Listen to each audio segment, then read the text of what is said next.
If you have blood pressure above 130/80, this is an urgent message that could save your life. A groundbreaking discovery.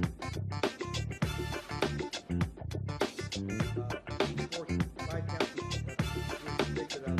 And then on one of the other four, or more than one, you can impose.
This man, Black Media, he makes sure that our stories are told. Thank you for being the voice of Black America, Roland. Stay black. I love y'all. All momentum we have now, we have to keep this going. The video looks phenomenal. See, this difference between Black Star Network and Black-owned media and something like CNN. You can't be Black-owned media and be scared. It's time to be smart. Bring your eyeballs home. You dig?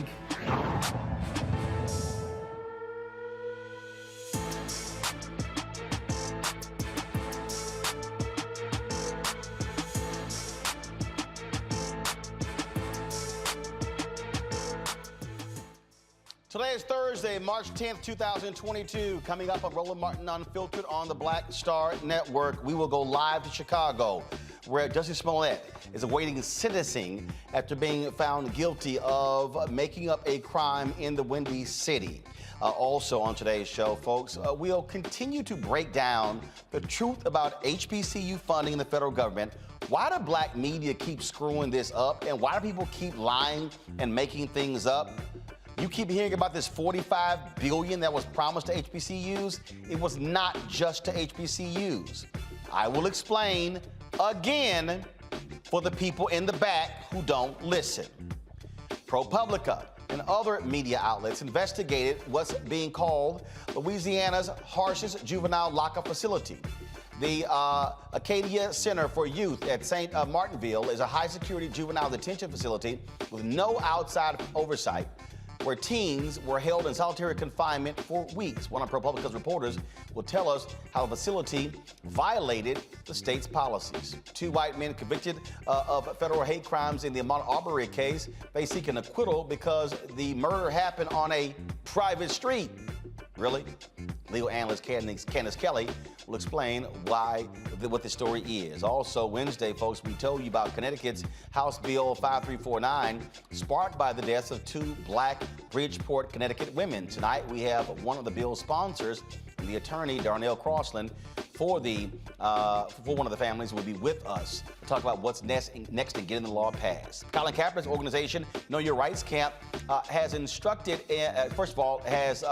an autopsy initiative offering free autopsies to families of those killed by law enforcement. One of the medical examiners associated with the initiative will join us tonight. Plus, body cam video on the 911 call of Ryan Coogler's arrest in Atlanta in January has been released. Folks, it's worse than what we described yesterday. And people of color, Blacks, Latinos, and Native Americans, got undercounted in the 2020 census at rates higher than 10 years ago, which is why we called out the advertising agencies, the white ad agencies that wouldn't give money to Black-owned media and others to avert this very thing. It's time to bring the funk on Roland Martin Unfiltered on the Black Star Network. Let's go. He's got it. Whatever the miss, he's on it. Whatever it is, he's got the scoop, the fact, the find. And when it breaks, he's right on time and it's rolling. Best believe he's knowing. Putting it down from sports to news to politics. With entertainment just for kicks, he's rolling. It's on go, y'all. It's Roland Martin, yeah. Rolling with Roland now.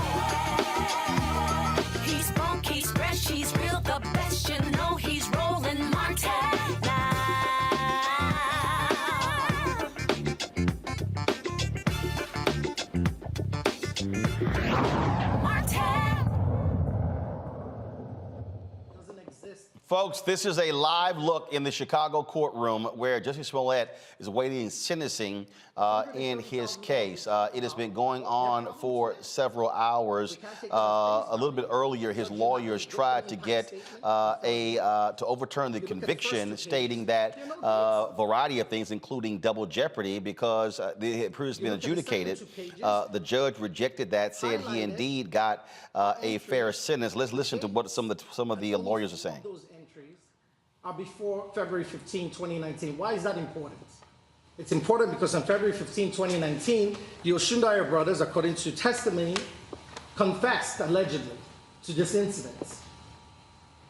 And that was the day detectives let them go and began the investigation on Mr. Smollett. So why do we now have charges, most of which are after 2/15?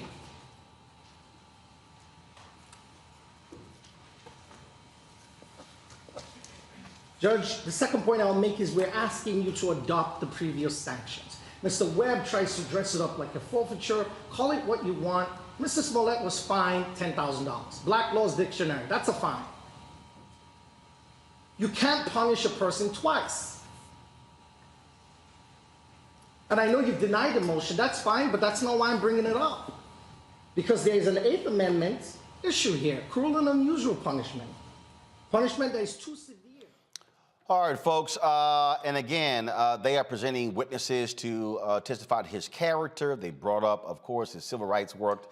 We're going to be monitoring this to see if a decision on the sentencing of Jussie Smollett happens while we are live. Let's now talk about this story out of Louisiana, folks. The Juvenile Correction Facility in Louisiana has been the subject of several investigations after prison officials reported mistreatment, abuse, and lack of education that came to light. Folks, the Acadiana Center for Youth at St. Martinville facility is a few hours from Baton Rouge and New Orleans.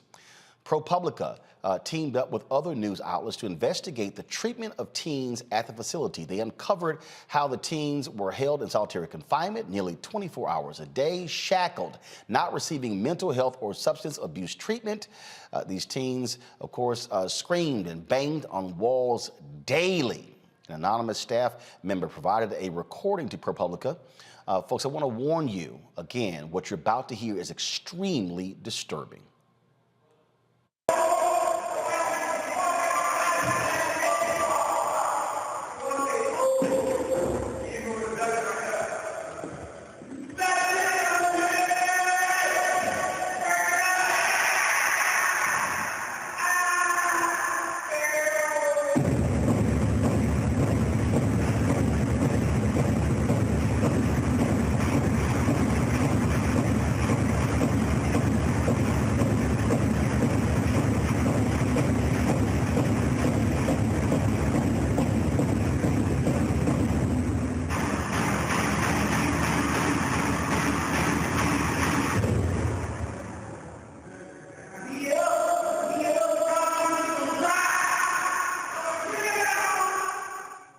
Joining us from New Orleans is Annie Waldman from ProPublica. She's in New Orleans. Annie, glad to have you on the show. How long did y'all report this case? Just walk us through what else y'all discovered. Roland, thank you so much for having me on. So we actually spent the past 4 months looking at this story. And what we found was that over the past year or two, there's been a wave of violence and escapes at juvenile facilities across Louisiana. And state officials were trying to figure out some way to, handle it. And so what they did was that they quietly and somewhat secretly opened this new facility in a 24-cell jail where they could hold the most troubled teens in their care. But what they ended up doing was creating a powder keg. And you went over some of the details of what we found, but let me just read them back to you.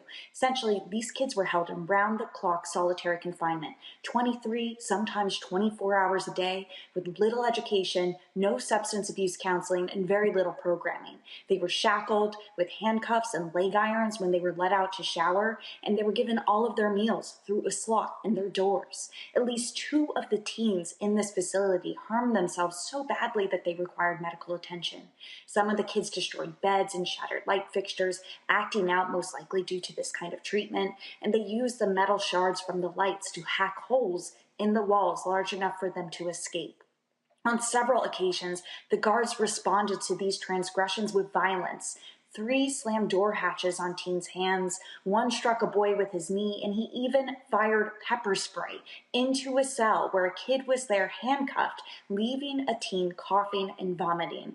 We spoke with 2 teens in the facility who described the trauma of the isolation, saying that they were in their cells all day and that you can't even really think about it while you're in there, because if you do, it will make you sad. It will bring that trauma to the surface. We also spoke to a former employee who described kids just sitting in their cells with no beds, sometimes on a concrete floor with a state-issued green mattress, maybe a blanket, a sheet, but nothing else. No light, no nothing.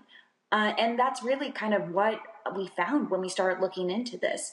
I also want to note that what is so horrifying about this is that Black children are also overrepresented at every step in the criminal justice process, but at this facility, 80% of the kids are Black. We have a criminal justice system that over-criminalizes and over-polices and over-adultifies Black children from the moment of arrest until the moment of lockup. You also reported they were violating state policies. How so? So essentially, they're not supposed to use solitary confinement on kids for more than 12 hours a day. And these kids were sometimes being held in there for 23 hours at a time, sometimes even more than that. On top of that, kids are required to have an education, even in juvenile justice facilities, for at least 6 hours a day. We found that sometimes these kids didn't have any education at all for the first 3 months. And then after that, sometimes it was just worksheets once a day, once a week. I mean, it wasn't very much at all. Definitely not living up to state standards and also not up to federal law. What has been the response of Louisiana? First of all, we're talking about a state where they have had heinous treatment for decades when it comes to inmates. So what Louisiana has started to do is actually just last week, as we were reporting out this story, one of the state senators that we interviewed for our story, Royce Duplessis, he actually introduced a bill that would limit solitary confinement to only 4 hours, and there would be a lot more support and programming for kids while they were in the cells. They would be able to see mental health counselors. They would be in touch with their families. So really, it seems like it's a drastic difference from what is happening right now. That bill has just been introduced, and it's going to work its way through the Senate. We also heard from the governor, who said he was very concerned about the treatment of kids in the facility as well. How did they not know? It's a good question.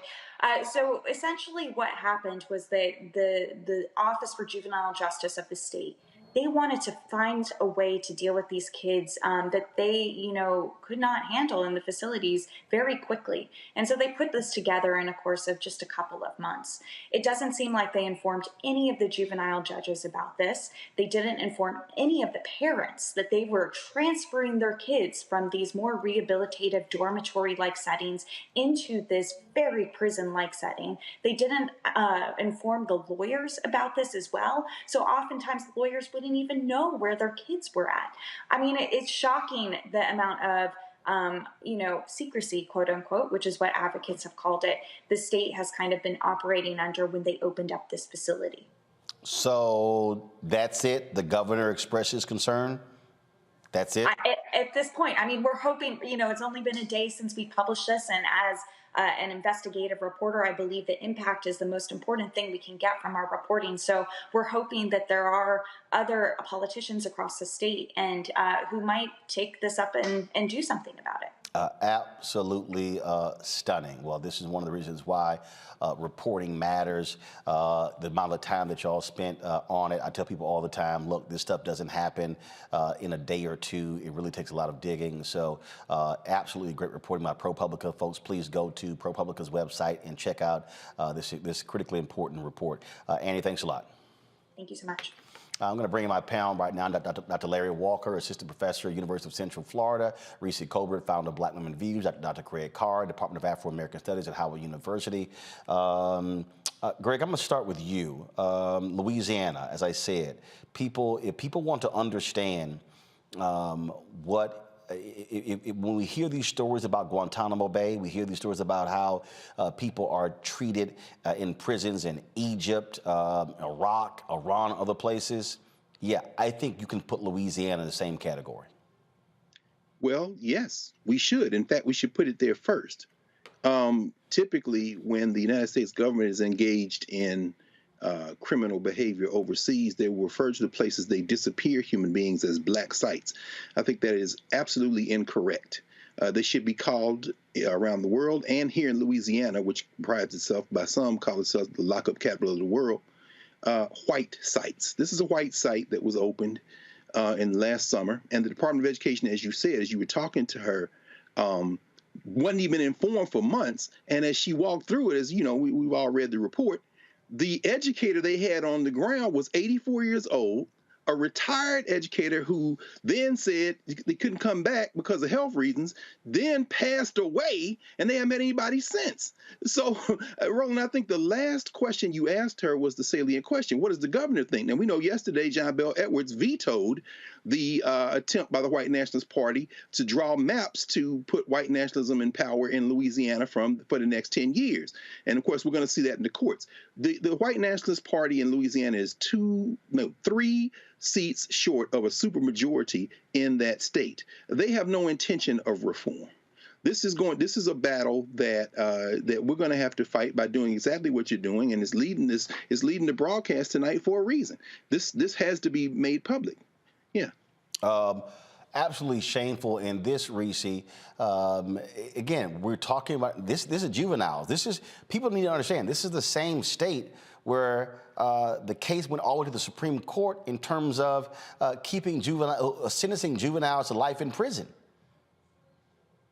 Yeah, and the crazy part about it is, we have a tendency to, in our society, I won't say this is a black thing, but in our society, to look at people in jail as though you did the crime, now you got to pay the time. But when you're talking about juveniles, even if you feel that way about adults, which I don't think is appropriate in most cases anyway, but when you're talking about juveniles, the whole point of juvenile detention is to actually rehabilitate, and so that they go on to live productive lives. It's not to throw them away in a cell and lock the key. And what this method of detention is doing is it's actually exacerbating the mental health issues that a lot of these kids are coming in there with. One kid in the story went in there because he stole a car.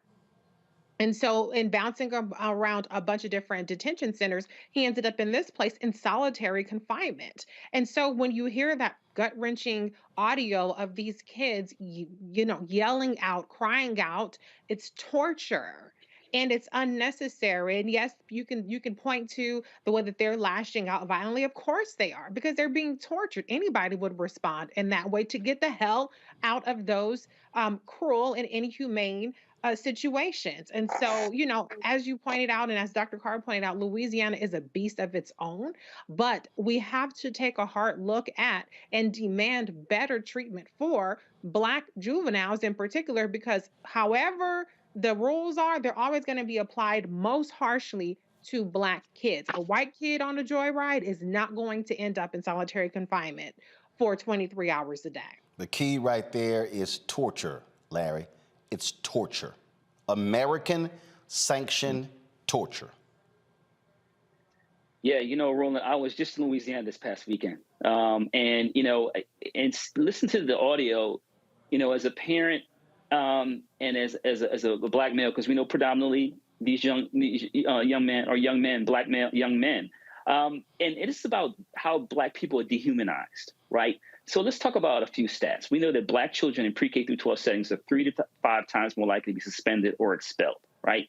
We also know from research that Black children, when it comes to white children, they're more likely seen to be old, right? I highlight those 2 data points because it once again has this concept, this idea about Black people, particularly Black children, being dehumanized.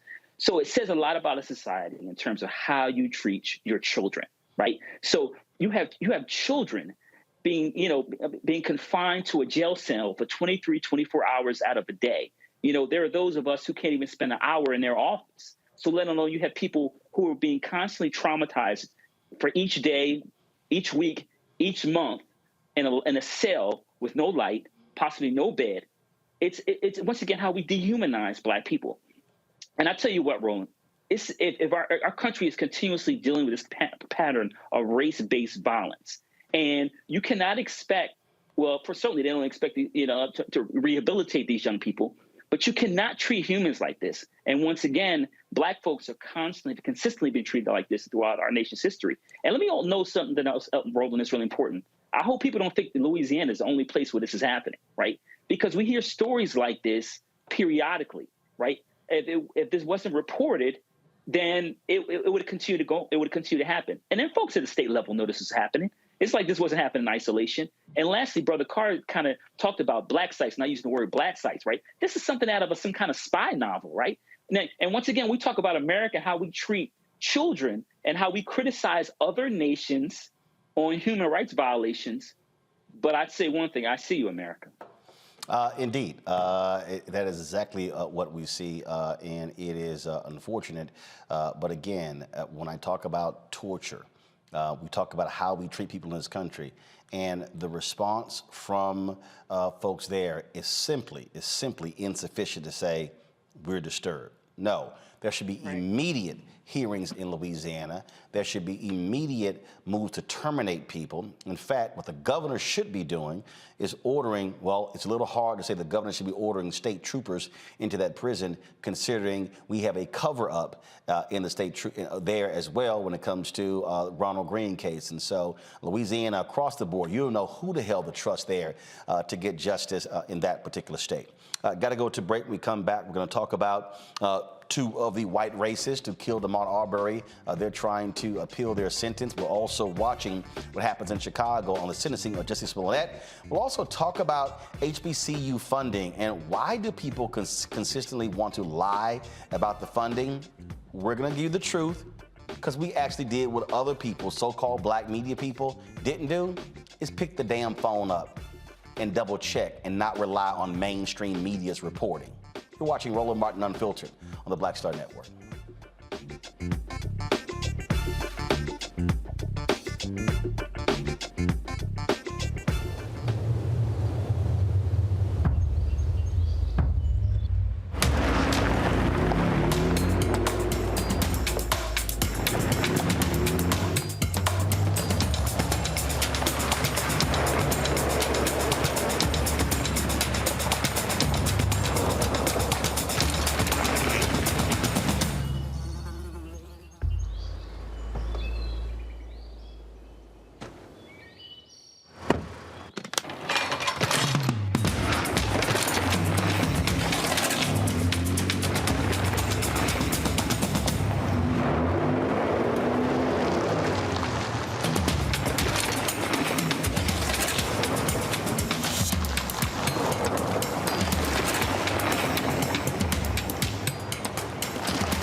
Don't you think it's time to get wealthy?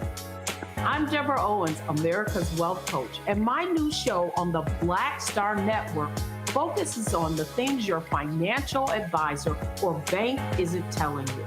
So watch Get Wealthy on the Black Star Network.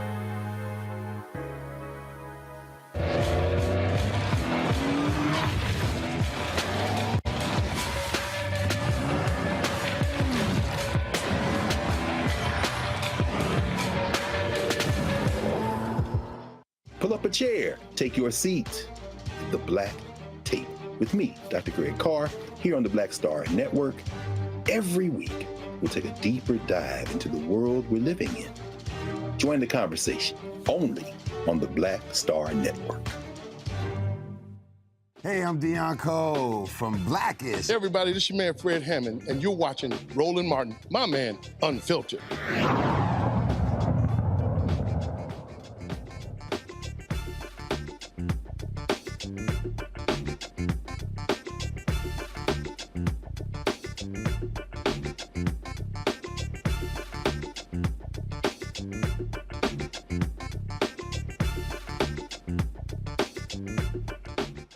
The father and son convicted of federal hate crimes connected to the death of Ahmaud Arbery. Yep, these white racists, they want their convictions thrown out.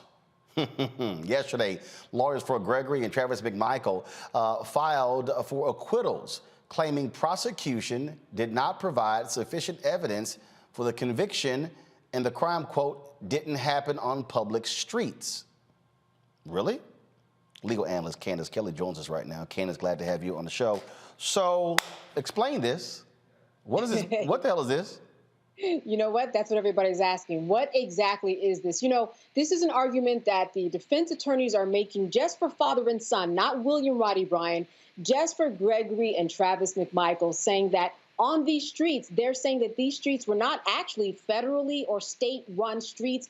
In this 43-page document to appeal this conviction, what they said was that back in 1958, Scintilla Shores, the developer, he declared that this was not a public place where people should live. But even the document itself says that the county comes in and fixes the drainage, that the county and the state comes in and answers questions about mosquitoes and takes care of mosquito problems. So, I mean, there have been situations where the county has been involved with Scintilla Shores and fixing the streets. So it's really just a game of semantics. What they're saying is that if this is a public street, it has nothing to do with the feds, and that the civil rights violation should not stick because this was not any protected place where anybody should have been allowed to run and protected by the federal government because it was a private street.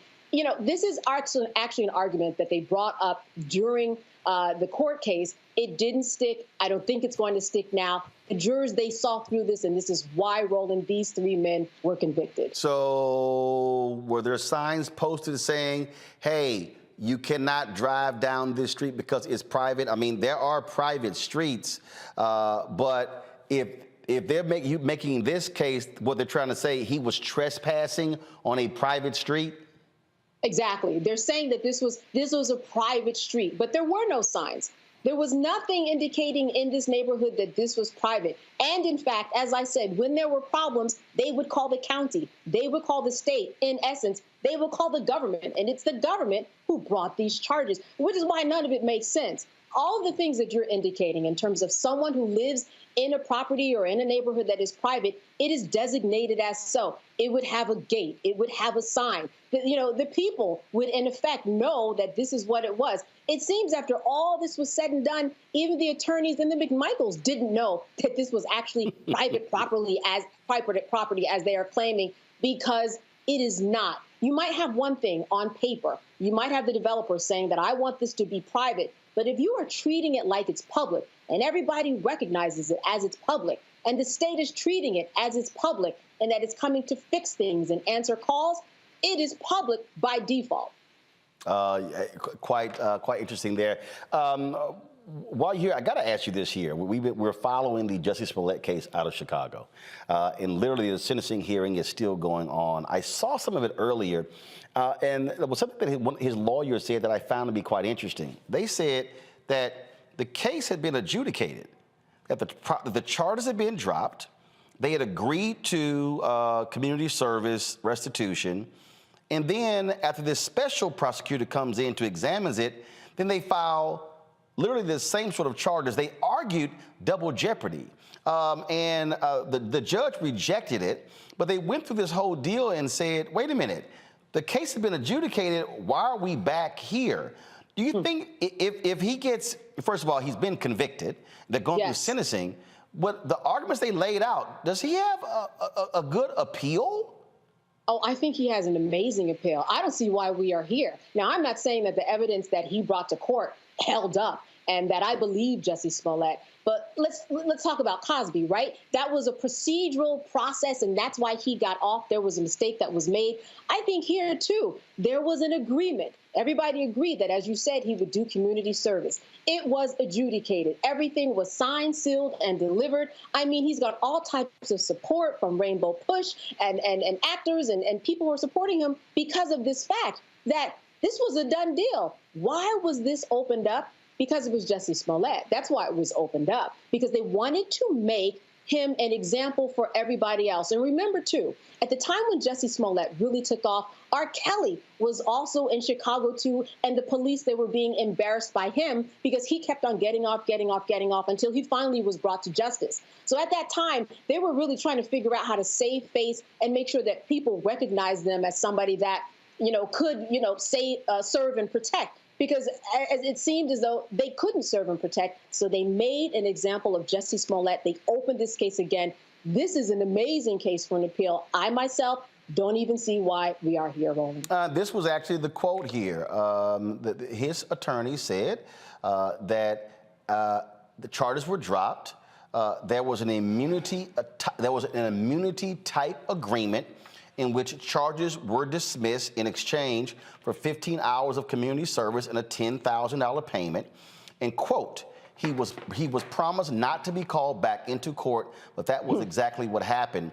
And not only do they want him to be sentenced to jail time, prosecutors now want him to repay $130,000. That's right. They want that to stick because they say that the police officers wasted their time on something that was really a hoax. But you said something that is very important. There was an agreement. It is in writing. And this is what people have to understand about the law. When you have an agreement that is in writing, that has to be honored. That is why Cosby walked out of jail after 3 years off of a 10-year sentence. They had to honor the agreement. Here, I am not sure what's going on behind closed doors, but they are not honoring the agreement. And when you have an agreement in court, when attorneys work together to get that agreement on paper, this is something that you have to honor to make sure that people actually receive justice. Or who can you believe? You say that I'm agreeing to do something and you're promising this in return. Why are you lying to me? And that's what's going on here. They have, in effect, lied to Jussie Smollett. You can't have that in the justice system. It won't work. And Candace, to your point, what a lot of people didn't realize, even in the Cosby case, the prosecutor struck the deal and said, I will only strike this deal if you testify in the deposition. The only reason we are aware where Cosby admitted to giving drugs or quaaludes to women is because of the deposition. If there's no deposition, you don't have the testimony. That was what he said. I will only strike this deal. You are required to testify. What happened? Cosby testified for 3 days in the deposition. Then they actually struck an agreement, and then it was sealed. And so when it got overturned, that's why the Supreme Court wouldn't look at it. The Pennsylvania Supreme Court said, you have to, the next DA can't just undo the other deal because he testified, gave a deposition because of the agreement. Exactly. In Illinois, there's a new law that was recently passed that says even when you bring a juvenile into, for questioning, that you can't lie to that juvenile in order to get information. The bottom line is that you just should not lie when you are trying to carry out justice. You have to stick to the truth. That's what the court system is made based upon evidence. Hopefully evidence that is true and that the jury is trying to determine is true. You can't have prosecutors and DA lie along the way and then, and change their mind for something that they promised. That it just doesn't work. So this is why I think that Jussie Smollett certainly has a good case. Candace Kelly, we always appreciate you being on the show. Thanks a lot. All right. Good to see you, Roland. Go back to my panel here.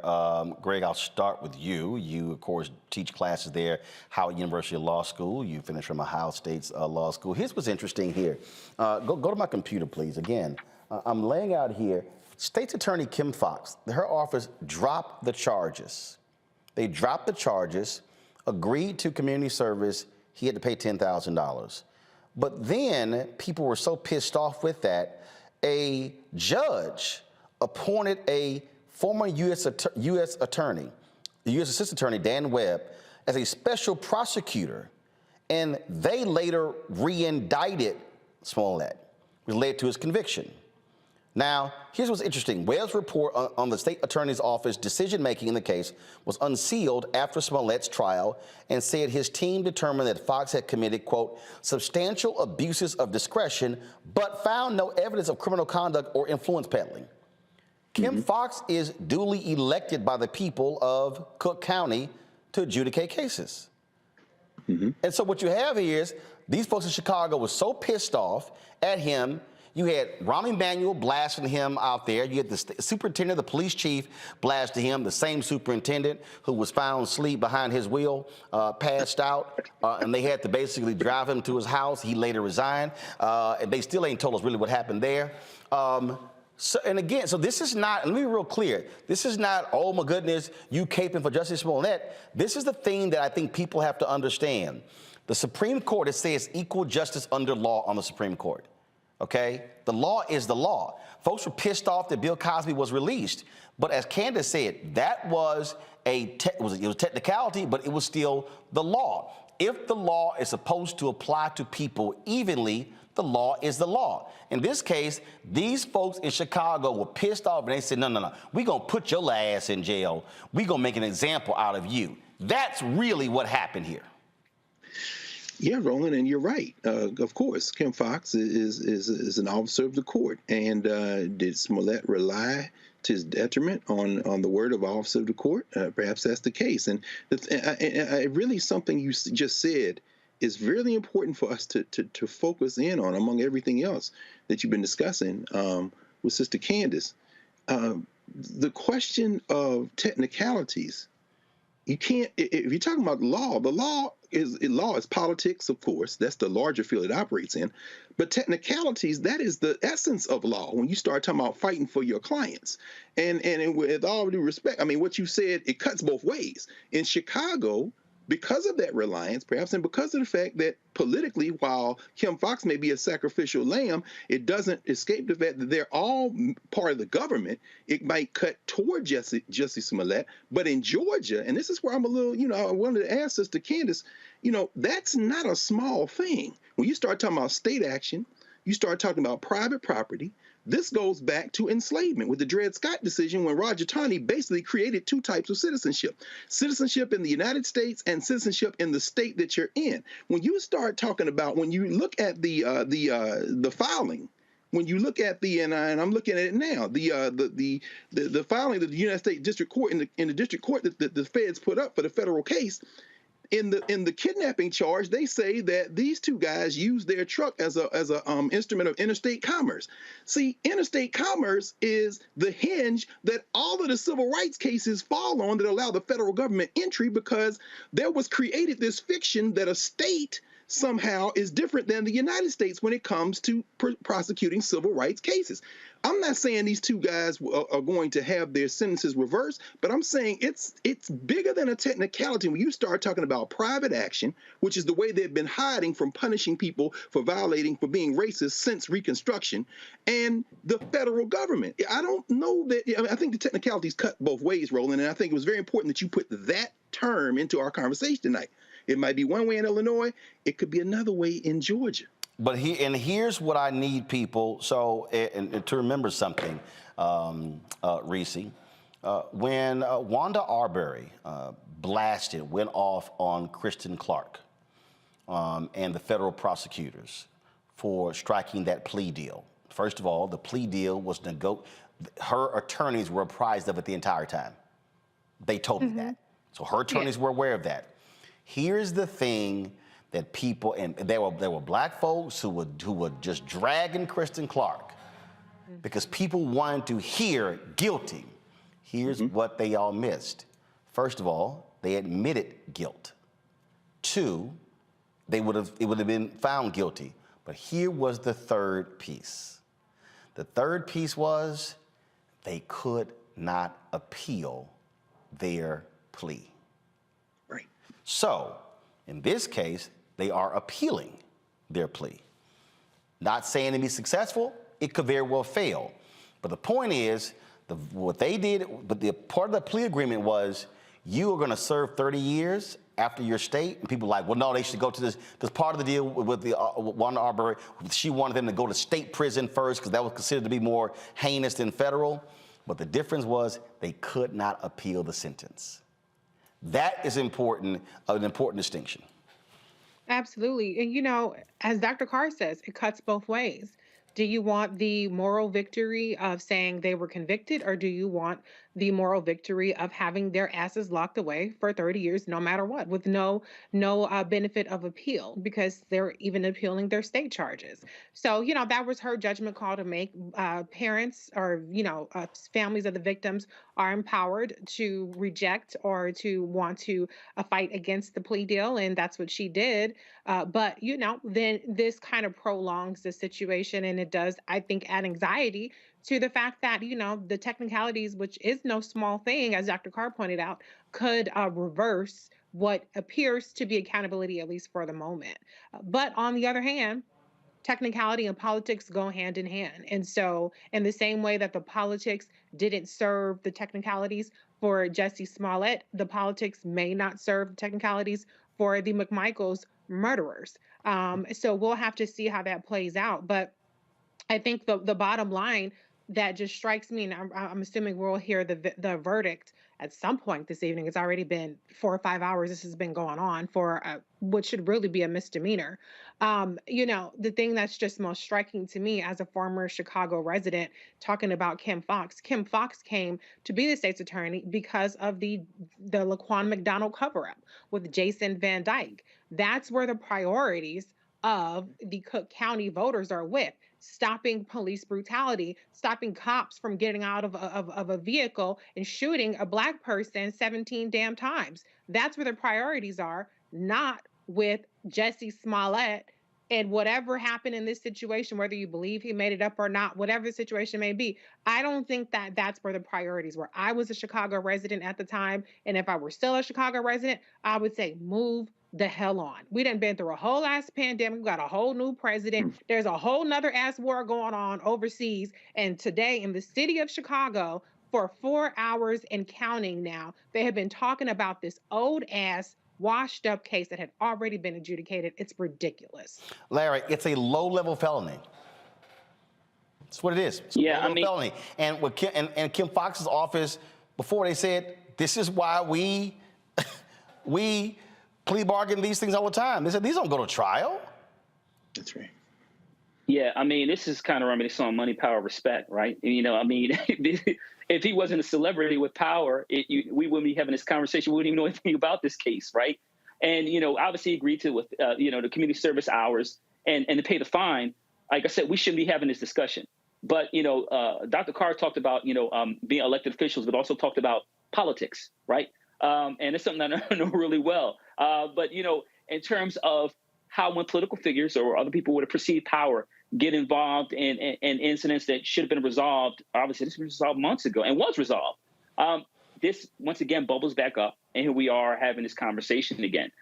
You talked about Kim Foxx being elected and coming and making a decision, an agreement with the parties. And then here we are, several months later dealing with this issue. And this is more like, Roland, I know you talked about the last couple of weeks in terms of Hollywood, these shows you talk about, Inside Edition, et cetera. We talk about TV shows that talk about these Hollywood stories, right? And glamorize it. So this is more something that needs to be some kind of entertainment program. And once this, I'm quite sure he'll appeal after the decision. But we really need to move on. Like I said, they're more important. Reese talked about that. Black people catching hell. There are a lot more important issues to deal with. But the fact that this issue is still lingering on, and I'm quite sure the residents of Illinois and Cook County are ready to move on. But once again, this is like he sounds like he has a great opportunity and appeal. But like I said, I'm certainly ready to move on when it comes to this issue. But also speaks to ideas of justice in America, in Georgia and then in Illinois.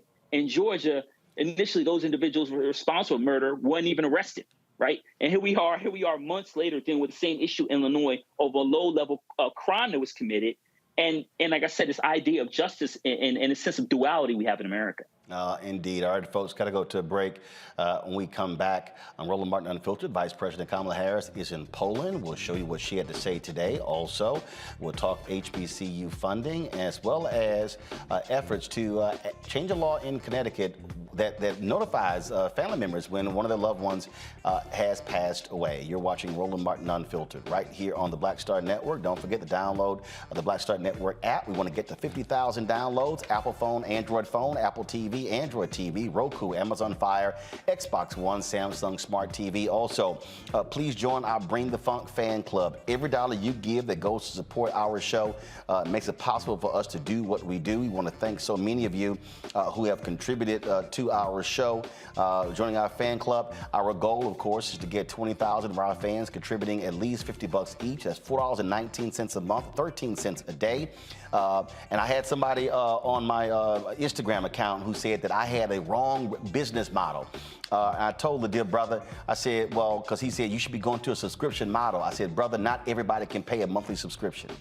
So the reason I purposely did this is because there are people who have supported us. I'm looking at right now people who have, I'm looking on here. And so you take, for instance, April Wright gave us $50 on Zelle. Gail Newcomb, $50 on Zelle. Tracy Ann Miller, $50 on Zelle. But Tanya Murphy gave us $5. Here's the deal. Benjamin Walker gave $50. Warren Smith gave $150. Anthony Hegler gave $5. Andre Morgan gave $10. Frank Steed gave $25. Joanne Turner gave $100. Denise Miller gave $25. Karen Monique gave $5. Sally Cameron gave $10. LaSonia Michelle gave $10. Lakita gave $50. Pamela Johnson gave $50. Rudolph Blake Banks gave $50. Cirillo Paulo gave $10. The reason we do that, folks, because some of our people can't give $50 or $100 or $200. If I charge people $5 a month for a subscription, that's $60 a year. What if that person says, man, I want to support you, all I got is $5? Let me put $5 on it. That's why we do this. And that's why I purposely chose not to go to a subscription model. So don't think for a second I'm not aware of the model. I purposely did it because there's some of our people, all they got is $1. But they said, my dollar matters. And so Cash App, $RM Unfiltered. PayPal is R Martin Unfiltered. Venmo is RM Unfiltered. Zelle is Roland at RolandSMartin.com. Roland at RolandMartinUnfiltered.com. You can also send a check or money order to, and I'm going to tell you how I love my people. Literally, I think out of all the checks people have sent us, maybe 2 or 3 didn't go through. But folks are real with this thing. So P.O. Box 57196, Washington, D.C. 20037. P.O. Box 57196, Washington, D.C. 20037. And just in case y'all think I'm not joking, literally on my kitchen table right now, I got a stack about that thick of money orders and checks. So there's a whole bunch of folks still old school. But last I checked, old school still count the same as new school. We'll be right back.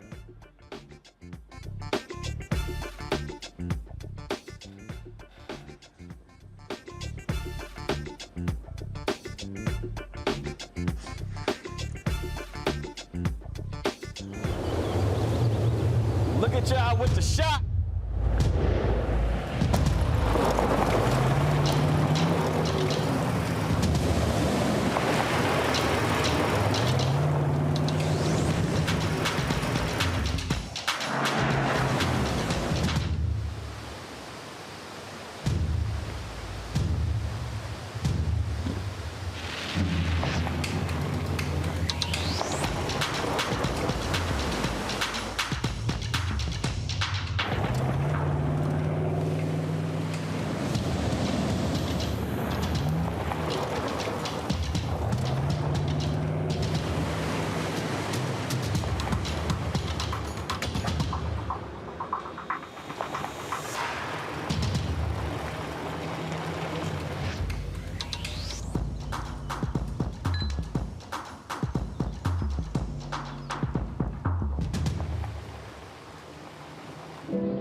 Put 10 in here? 10, and you don't come out till you die. And you eat him, you eat 10. Oh my God. So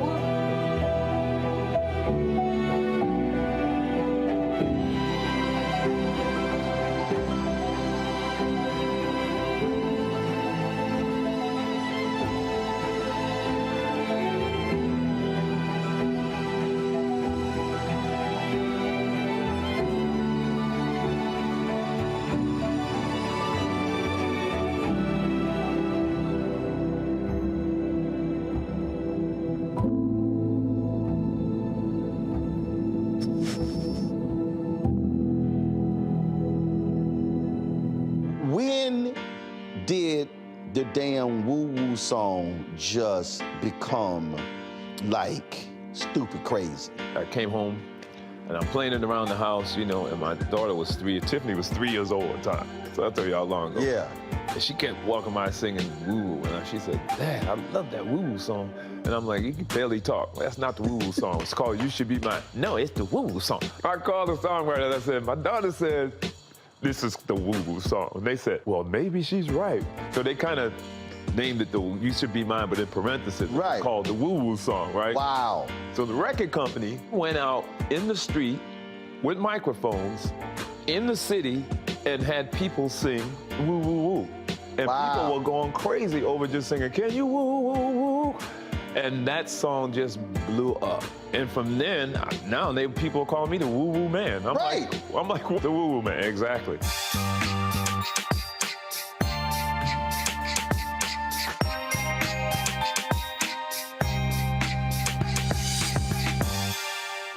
My name is Charlie Wilson. Hi, I'm Sally Richardson Whitfield. And I'm Dodger Whitfield. Hey, everybody, this is your man, Fred Hammond, and you're watching Roland Martin, my man, Unfiltered.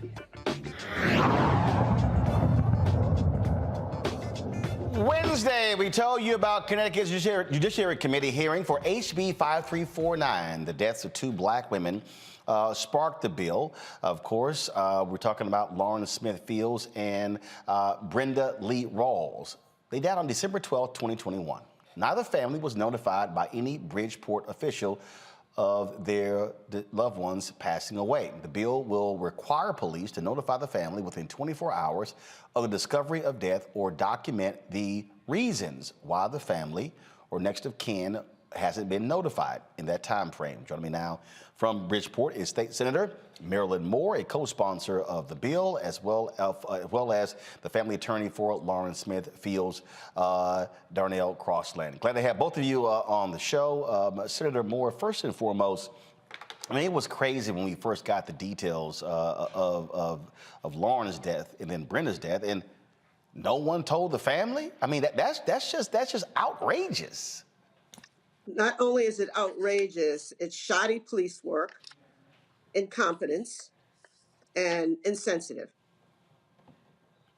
And what it still amazes me that the officers in Bridgeport act as if, okay, fine, no big deal. I mean, days gone by, people worrying about their loved one. Well, you need to know the history of Bridgeport, that so much of this is commonplace here. Disregard for Black lives, brown lives, the police disregard for following the law. This law that they've put in place in House Bill 5349, it's common sense that when someone dies, you would notify the family.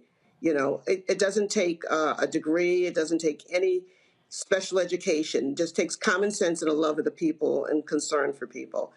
What the bill does is added some clause to it and put a penalty that if they don't do it, they could lose the certification. So we have a police chief who's just left got out of jail for cheating on a test. We now have a police chief that's been assigned that's not qualified, and low morale in the police department. So it's a bigger problem. But when you bring it down to Senator Moore, hold tight 1 second. I need to go live to Chicago for the sentencing of Jussie Smollett. Let's go live to the courtroom. Any sentencing judge could do to you that can compare to the damage you've already caused to yourself. So who is Jussie Smollett? Who are you? And how, out of all people in the world, did you get to be here, sitting in the courtroom in Chicago at a sentencing hearing, convicted of faking, hoaxing, racial and homophobic hate crimes? How in the world did this happen? Well, there are ironies in this case, and the ironies are many and they are profound. And I'm talking about the testimony I heard under oath from Mr. Smollett, corroborated in large part by the pre-sentence investigation. Mr. Smollett chose to take the witness stand, which of course is his right. He took an oath and he got on the witness stand, and the first thing he did was to introduce himself to the jury. He wanted the jury to know who he was, where he came from, what he was about. And I heard it on the witness stand, and I heard it corroborated today by the witnesses that came and testified on his behalf. There's no question, Mr. Smollett was born into a mixed-race family. His mom is an African-American woman. His dad was a white Jewish man. There were 6 siblings. And if you can say anything about this family, and we're talking about a very, very tight-knit family, a village that was always in sync with each other, that cared about each other, was completely, wholly supportive of each other, you know that this family knew about matters about social justice more than anything else. That's what the family stood for. It is part of the fabric of their existence. I know that Jussie Smollett grew up knowing to be sensitive to matters about racial discrimination, any kind of discrimination, any kind of social injustice. And as a matter of fact, I'm learning more about it as we're going on in the letters I've been receiving and the testimony I've heard today. He's been doing this all his life. He doesn't just talk the talk, he's walking the walk. He's out there, he's advocating. He's involved in the community. He cares deeply about social justice issues.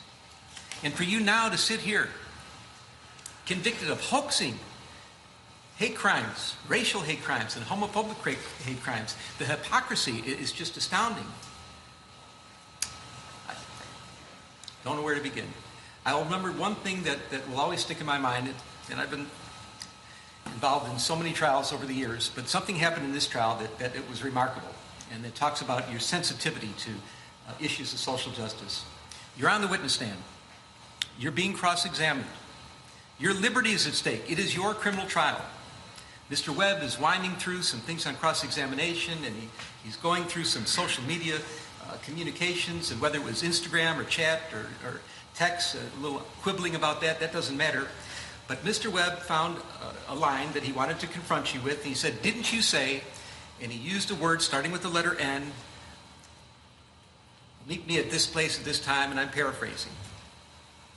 And rather than just answer the question, which is what a witness is supposed to do and expected to do in their criminal trial, you stopped the proceedings. You said, "Mr. Webb, out of respect for all the African American people in this courtroom, you should not be using that word." And I was amazed. But it showed, and I'm not talking about the parrying and the gamesmanship that may go on between a prosecutor and a witness on the stand. That's not why I'm telling this, recalling this event.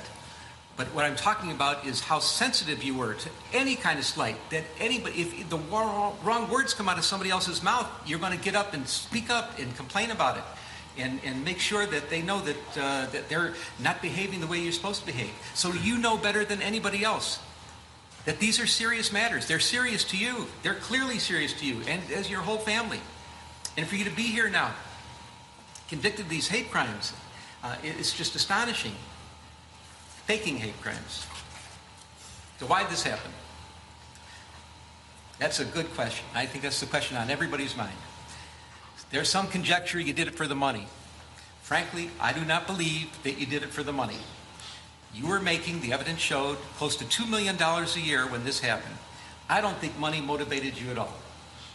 But the only thing I can find is that you really craved the attention and you wanted to get the attention and you were so invested in issues of social justice and you knew that this was a sore spot for everybody in this country. You knew this was a country that was slowly trying to heal past injustices and current injustices and trying to make a better future for each other.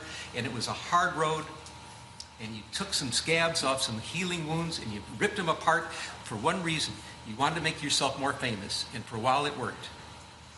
Everybody was talking about you. The lights are on you. You were actually throwing a national pity party for yourself. And why would you do such a thing? Why would you, I understand, you crave the attention so much, but why would you betray something like social justice issues, which you care so much about? The only thing I could conclude is that, and I acknowledge, there are wonderful sides to you. There are very giving and charitable and loving sides to you, but you have another side of you that is profoundly arrogant and selfish and narcissistic. That's the only thing that can be concluded. And that bad side of you came out during the course of all these events. Let me talk about hate crimes for a minute.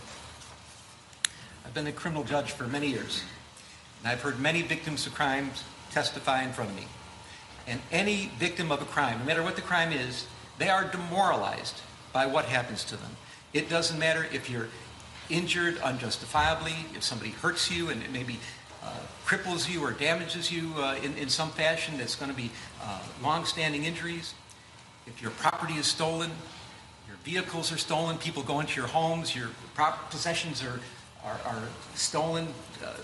People do all kinds of terrible things. It is a demoralizing experience, and sometimes it's the worst experience that anybody can ever go through in their entire life. And then if it turns out that the motivation for the criminal to do something bad to you was because they hate you because of your race, because of your ethnicity, because of your gender, your sexual orientation, your religion, your age, your disability. If that was the reason for it, it is exponentially worse. There is nothing worse than to be a victim of a hate crime. It is the worst thing that can happen, especially in our country with all our history and all that we're going through now to try to get around some of these issues. Hate crimes are the absolute worst. And I believe that you did damage to real hate crimes, to hate crime victims. There are people that are actual, genuine victims of hate crimes that you did damage to. These are people that have a difficult time coming forward. They may be mistrustful. They may not want to bring it to the attention of the community or first responders. There may be some trepidation. I don't know for sure how much damage there was. I don't know how this is going to impact other people, if they're going to be hesitant to come forward because they're going to think that they're going to be accused of acting like you and doing a stunt like you pulled here. I don't know if first responders are going to be more doubtful and skeptical of people that come forward, real victims of hate crime, because of what you did here. I'm hoping it's not that way. Now I'll show one of the ironies in this case, and I find this pretty profound. I got letters from people that advocate about victims of hate crime their entire lives. They devote their lives to this. I'm talking in particular Derek Johnson, president of the NAACP, Reverend Jesse Jackson, he's an icon here in Chicago, no introductions necessary. They devote their whole lives to addressing issues about social injustice and hate crimes. And they are here today asking me to show you mercy. And I take that seriously. I find it profound. I take it seriously.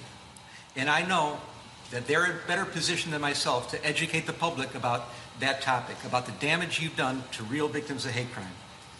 And I am confident that because of all the attention that you've garnered here on this case, that they are going to seize the opportunity and they will educate the public and they'll be talking about this and they'll try to mitigate some of the damage that you've caused to real victims of hate crimes, and they're better positioned to do it than I am, and I will defer.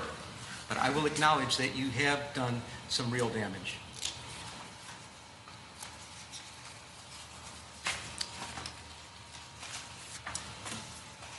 I want to talk about your premeditation. Again, I've been a criminal judge for many years, and I know that people end up where you are right now, awaiting sentencing on their criminal trial. And how did they get to court? How did that happen? There's some people that wake up in the morning, they have no intention of doing anything wrong. They're not looking to do anything criminal. That's the last thing on their mind. But there are crimes of impulse that happen.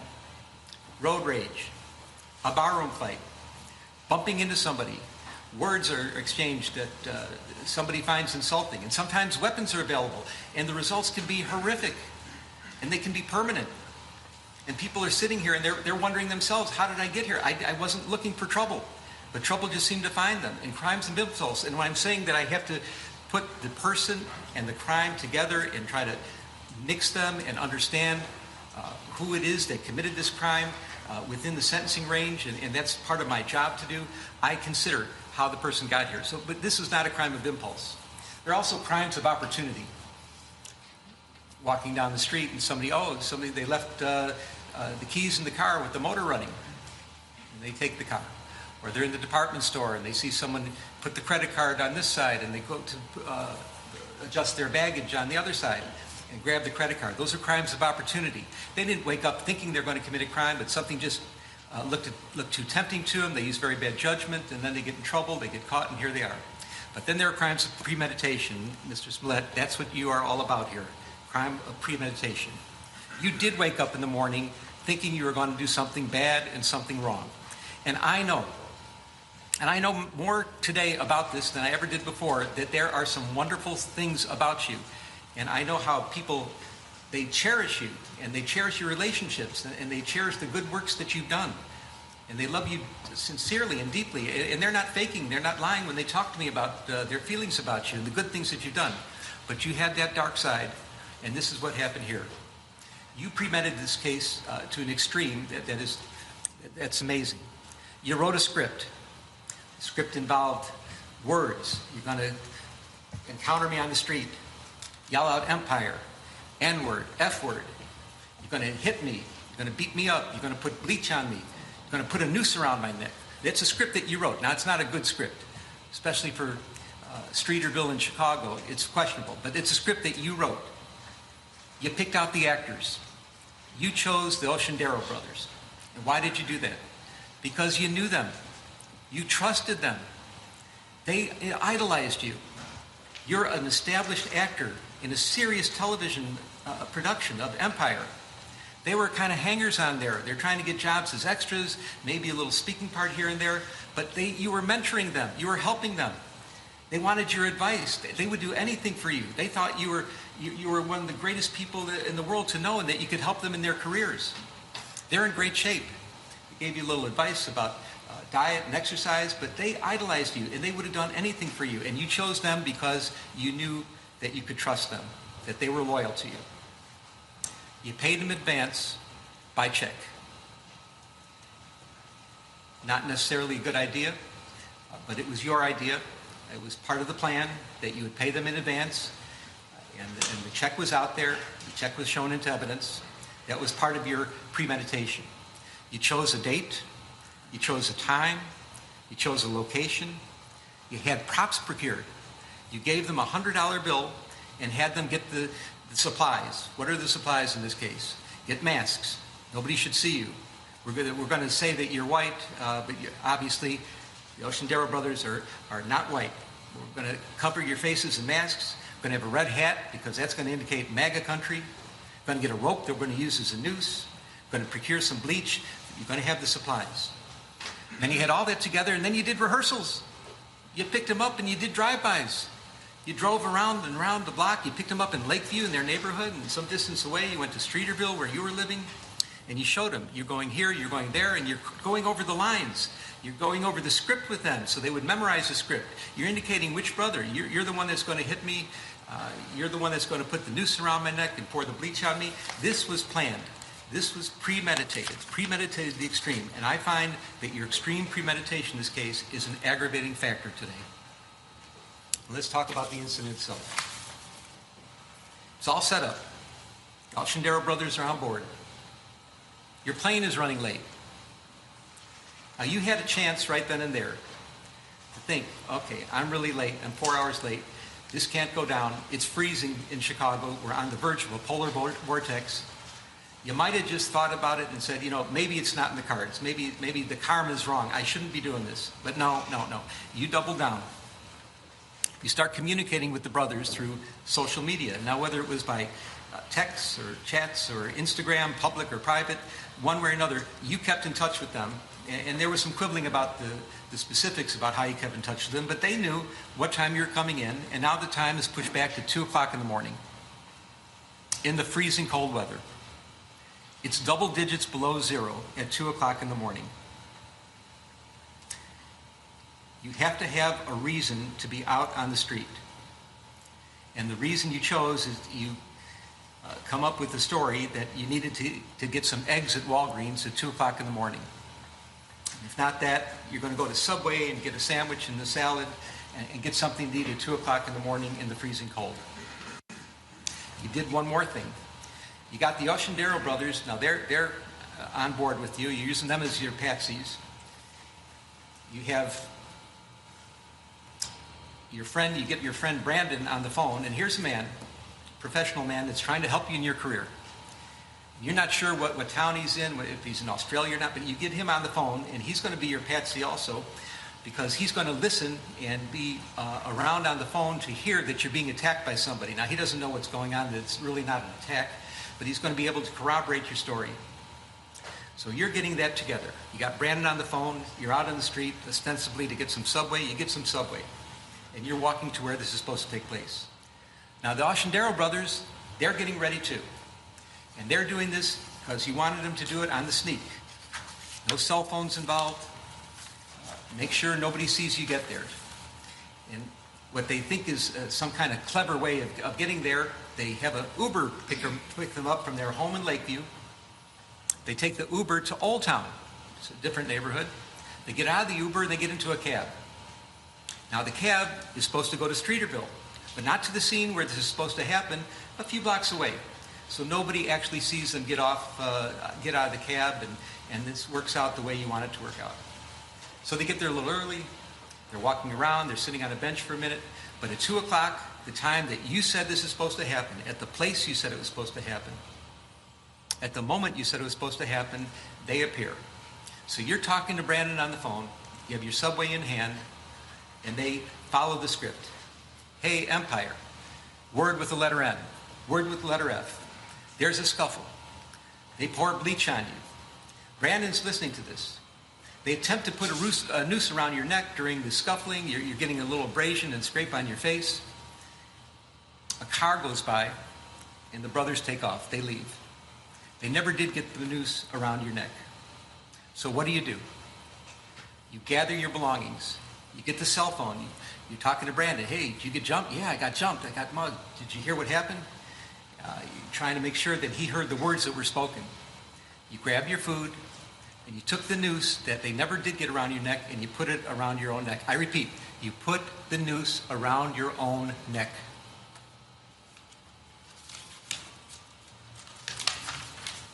You go home. Video footage shows that when you walk into your residence, you have this noose dangling loosely around your neck. You go into your apartment, the police are called, the police arrive. The first officer on the scene is Chicago Police Officer Mohammed Beg, in full uniform, the first responder of the first responders. His body cam is on.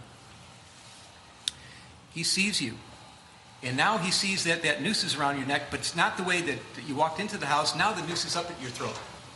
You've maneuvered the noose, and you've made it look worse than it was.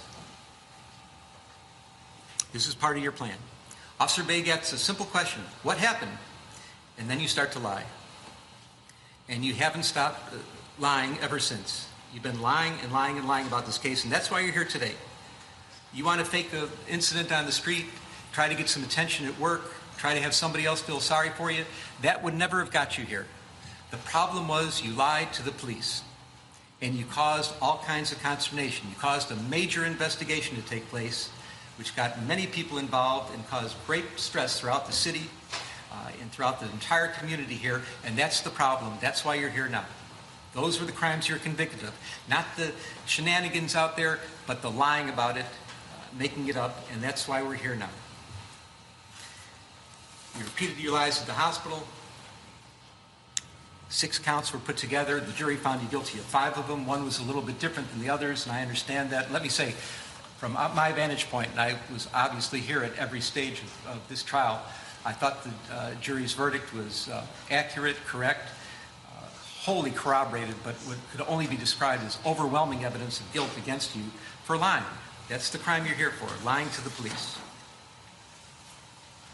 Well, Officer Beg took this very seriously. He said, that's a horrible thing that happened.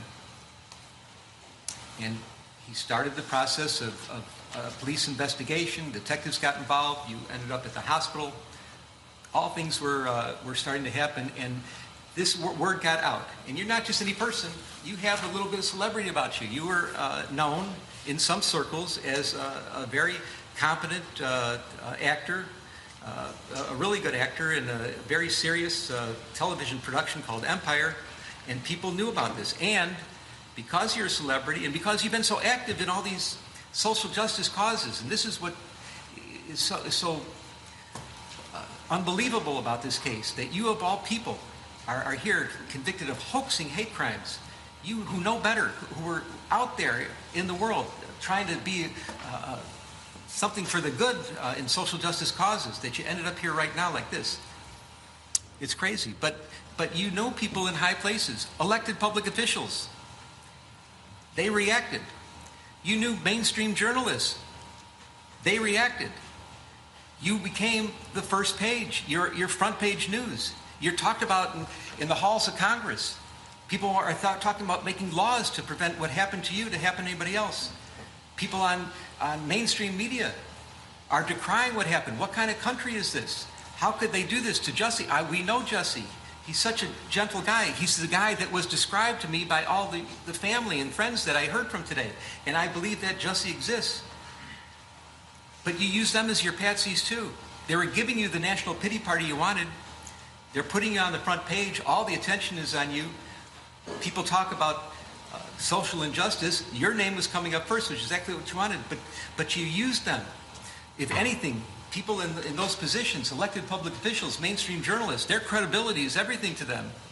And you didn't care that you might be damaging it. You did damage to them because, again, there's a side of you that has this arrogance and selfishness and narcissism that's just disgraceful. Your plan worked, of course, until it didn't. We're in Chicago. You lived here for 5 years, working on the Empire show. And you have to know, as well as anybody that lives in Chicago, that Chicagoans, they love their city. They're fiercely loyal to the city, and believe me, Chicagoans know we don't all agree with each other on a lot. There are all kinds of disagreements on what our city should be, what the vision should be for the future. There's even disagreements about what our past was like. But despite all the disagreements and all the things that are not right with Chicago, it's sweet home to Chicago to the Chicagoans. Chicagoans are fiercely loyal to their city. But Chicagoans have one thing in common that they agree on, that there's no misunderstandings. Everybody's on the same page. And that page is crime is a problem. It is a major problem. Nobody disagrees. And we know that police resources, they are valuable. They're limited. Detective resources are precious. And they cannot be squandered. And what you did, because you were selfishly, arrogantly, and narcissistically bringing attention to yourself, it's the only reason you could have been doing such a crazy thing that you did, was you took away a lot of resources from other places, from other real victims of real crimes. You used up the police resources for your own benefit, and that's a big problem here. What you did is you created what we call around here a heater. What's a heater? A heater is a case that when it's reported to the public conscience is shocked to such an extreme that the public is demanding that the police solve this crime here, right now, right here, right now. Everything else has to take second place. The heater has to be addressed. And you created a heater. And boy, did they put on an investigation. And I know that I've been listening to Chicago police officers and listening about police investigations for many years. It's certainly not a perfect police department. It's perhaps unfairly maligned in some respects as well. I'll match the homicide detectives here against any in the country for their competence and thoroughness. Not a question about that. But what they did in this case is extraordinary. I have never seen, even in some murder cases, the amount of police work that went into this investigation. You did exactly what you didn't want to happen. They put so many police resources into this. When I say what you didn't want to happen is you never wanted this case solved. You thought that somehow you'd be able to skate by and nobody would ever know what really happened here, and you're going to walk away from this, and it didn't go down like that at all, of course. So they solved the case. And what happened? Turns out that you're not a victim of a hate crime. You're not a victim of a racial hate crime. You're not a victim of a homophobic hate crime. You're just a charlatan pretending to be a victim of a hate crime. And that's shameful, especially from the family you got brought up with your family values. It's so sad. The damage you've done to yourself is way beyond anything else that can happen to you from me or any other judge that would be sentencing you in this criminal case. You are now a permanently convicted felon. Your family who loves you and supports you, I only want to use the word forgive because forgiveness isn't even necessary. They're with you so much, they're so tight-knit, but you have to live with the fact that you really put them through a ringer. You've embarrassed your valuable friends in high places, the elected public officials, people in the media. You've embarrassed them. You have to live with that. I don't know if those relationships can be repaired. You've become toxic in your own workplace. Your career future is uncertain at very best. It was really on a rocket ship to success, and now you've turned yourself into riches to rags, and it's so unfortunate. Your very name has become an adverb for lying. And I cannot imagine what could be worse than that. People talk about situations where somebody's lying and trying to manipulate and maneuver a story, and your name comes up as, oh, pulling a Jussie, something like that. That's awful.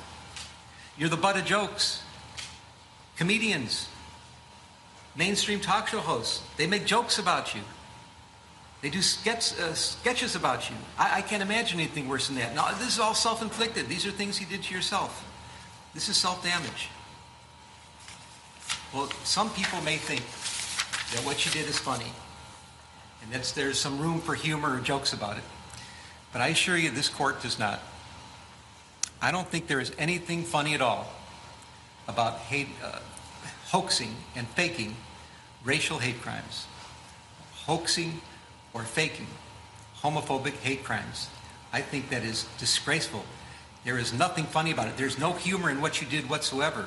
All because you're selfish, arrogant, narcissistic. At least you have that side in you that came out through this case, and you kept doubling down and doubling down and doubling down. It's not funny. It's not funny at all. And I'm your sentencing judge, and I don't find it funny. So where are we at? We're at the end. You are convicted of a Class 4 felony. It's presumptively probationable, but we have some real serious aggravating factors here. Your premeditation, which I've described. The pain you've caused to real victims of hate crimes, which I've described. The damage you've done to the city of Chicago, I've heard. It's been talked about. I'm mindful of the city's request for restitution, and if I'm going to fashion that, consider that request, I have to fashion the sentence accordingly. And above all, the capper of all cappers, your performance on the witness stand. This could only be described as pure perjury. You got on the witness stand, you didn't have to, you did, you certainly have a right to, but you committed hour upon hour upon hour of pure perjury. And I find all those to be ample factors. If this court were to decide that the things you did, that any kind of probationary sentence would deprecate the seriousness of the offense and you need to go to the penitentiary, the record is clear and it would support it. But I'm looking at everything in its totality. And I agree. It's told to me today, you can't judge everybody by one bad thing they've done in their life. I don't know if it's the only bad thing, but it's the only bad thing that I'm concerned about now. And that you do have quite a record of real community service and quite a record of attaching with people. There is a lot of mitigation in this case as well. And I'm mindful of the pleas of mercy, particularly from people that are in the arena of dealing with social justice issues, that are fighting, seriously fighting, not playing around, not doing games like you were doing, but seriously fighting for matters involving hate crimes of all sorts. And they're asking you for mercy as well. So I'm trying to consider who you are as a person, how you got here, how somehow you strayed away from your family values, you let that dark, narcissistic, selfish, and arrogant side come out, and you persisted with it for years on this case. I'm fashioning the following sentence, and here's your sentence. I'm sentencing you to 30 months felony probation, and the probation is going to be to this court. You're going to be allowed to travel wherever you want. You do not have to live in the state of Illinois. You can report by phone. I know that if you're going to try to make a living and do some of the things you do, you may have to go to other places, New York and Los Angeles. You can do those things. You will pay restitution to the city of Chicago in the amount of $120,106. You are fined $25,000, which is the maximum fine. And you will spend the first 150 days of your sentence in the Cook County Jail. And that will start today, right here, right now. Mr. Smollett, though the jury found you guilty and I've sentenced you as I have, you have the right to appeal the findings and rulings of the court or ask your sentence to be modified. To do those things, you need to file a notice of appeal in writing within 30 days. You may also file a motion to modify your sentence, which would have to be filed in writing within 30 days. Anything not stated in those filings are waived for purposes of appeal. You cannot afford lawyers or transcripts. They would be provided free of charge. Do you have any questions? No, I would just like to say to Your Honor that I am not suicidal. That's what I would like to say. Okay. I am not suicidal. Okay. I am not suicidal. I am innocent, and I am not suicidal. If I did this, then it means that I stuck my fist in the fears of Black Americans in this country for over 400 years and the fears of the LGBTQ community. Your Honor, I respect you and I respect the jury, but I did not do this. And I am not suicidal. And if anything happens to me when I go in there, I did not do it to myself. And you must all know that. I respect you, Your Honor. I respect your decision. Jail time, I am not suicidal. Okay. Mr. Uche, let me inquire, are there any post-sentencing motions you care to present right now? Yes, Judge. Yes, Ms. Widow. The defense would wish to present a motion to reconsider sentence and file it in stanter. All right. It is timely filed. Thank you, Judge. And let me say, I've obviously considered the sentence at great length, and it's timely filed, so it's preserved for purposes of appeal. Motion to reconsider sentence is respectfully denied. And is there another, one second, Randy. Anything else? Just a second. Is there going to be a notice of appeal filed? Yes, Judge. We filed a notice of appeal. We're going to be emailing to the clerk right now, to the office. You doing it in stanter? And are In you stanter. going to be handling the appeal? Judge, as of now, yes. Well, you have to commit to Yes, handling the Judge. appeal Yes, for the yes, appellate we court. filed a notice Okay. of appeal. All right. Notice of appeal may be filed. Charlotte, now I need the prosecutors to work with Charlotte, the probation officer, to work out probation specifications with the conditions I just explained. 150 days in the county jail, the restitution, the fines. Oh, and also statutory DNA and costs are ordered as well. That's statutory. So you have to fill out the probation specifications, and I'm going to get somebody to help you do that, but we need to get that done in stanter. Anything else today? Yes. Your Honor, if I may, in light of the notice of appeal, we would ask that you suspend the jail sentence in light of the Do what? filing of the notice of appeal. Did I do what? Suspend the jail sentence in light of the notice of filing of appeal. That will be respectfully denied. Your Honor. Yes, Mark. Mr. Lewis. If it can be stayed in light of our notice of appeal. No, I'm not staying. No. The wheels of justice turn slowly, and sometimes the hammer of justice has to fall, and it's falling right here, right now. I'm not staying this. This happens right here, right now. Okay. Charlotte? Judge, I know you sentenced him to that Mr. Smollett didn't. Yeah, I'll talk to you about it. I'll give you those details. Okay. All right. Any other matters to come before the court today? All right. Defendants remanded to the custody of sheriff. Court is adjourned. I am not suicidal. Stop laughing about black. I am not suicidal, and I am innocent. I could have said that I was guilty a long time ago.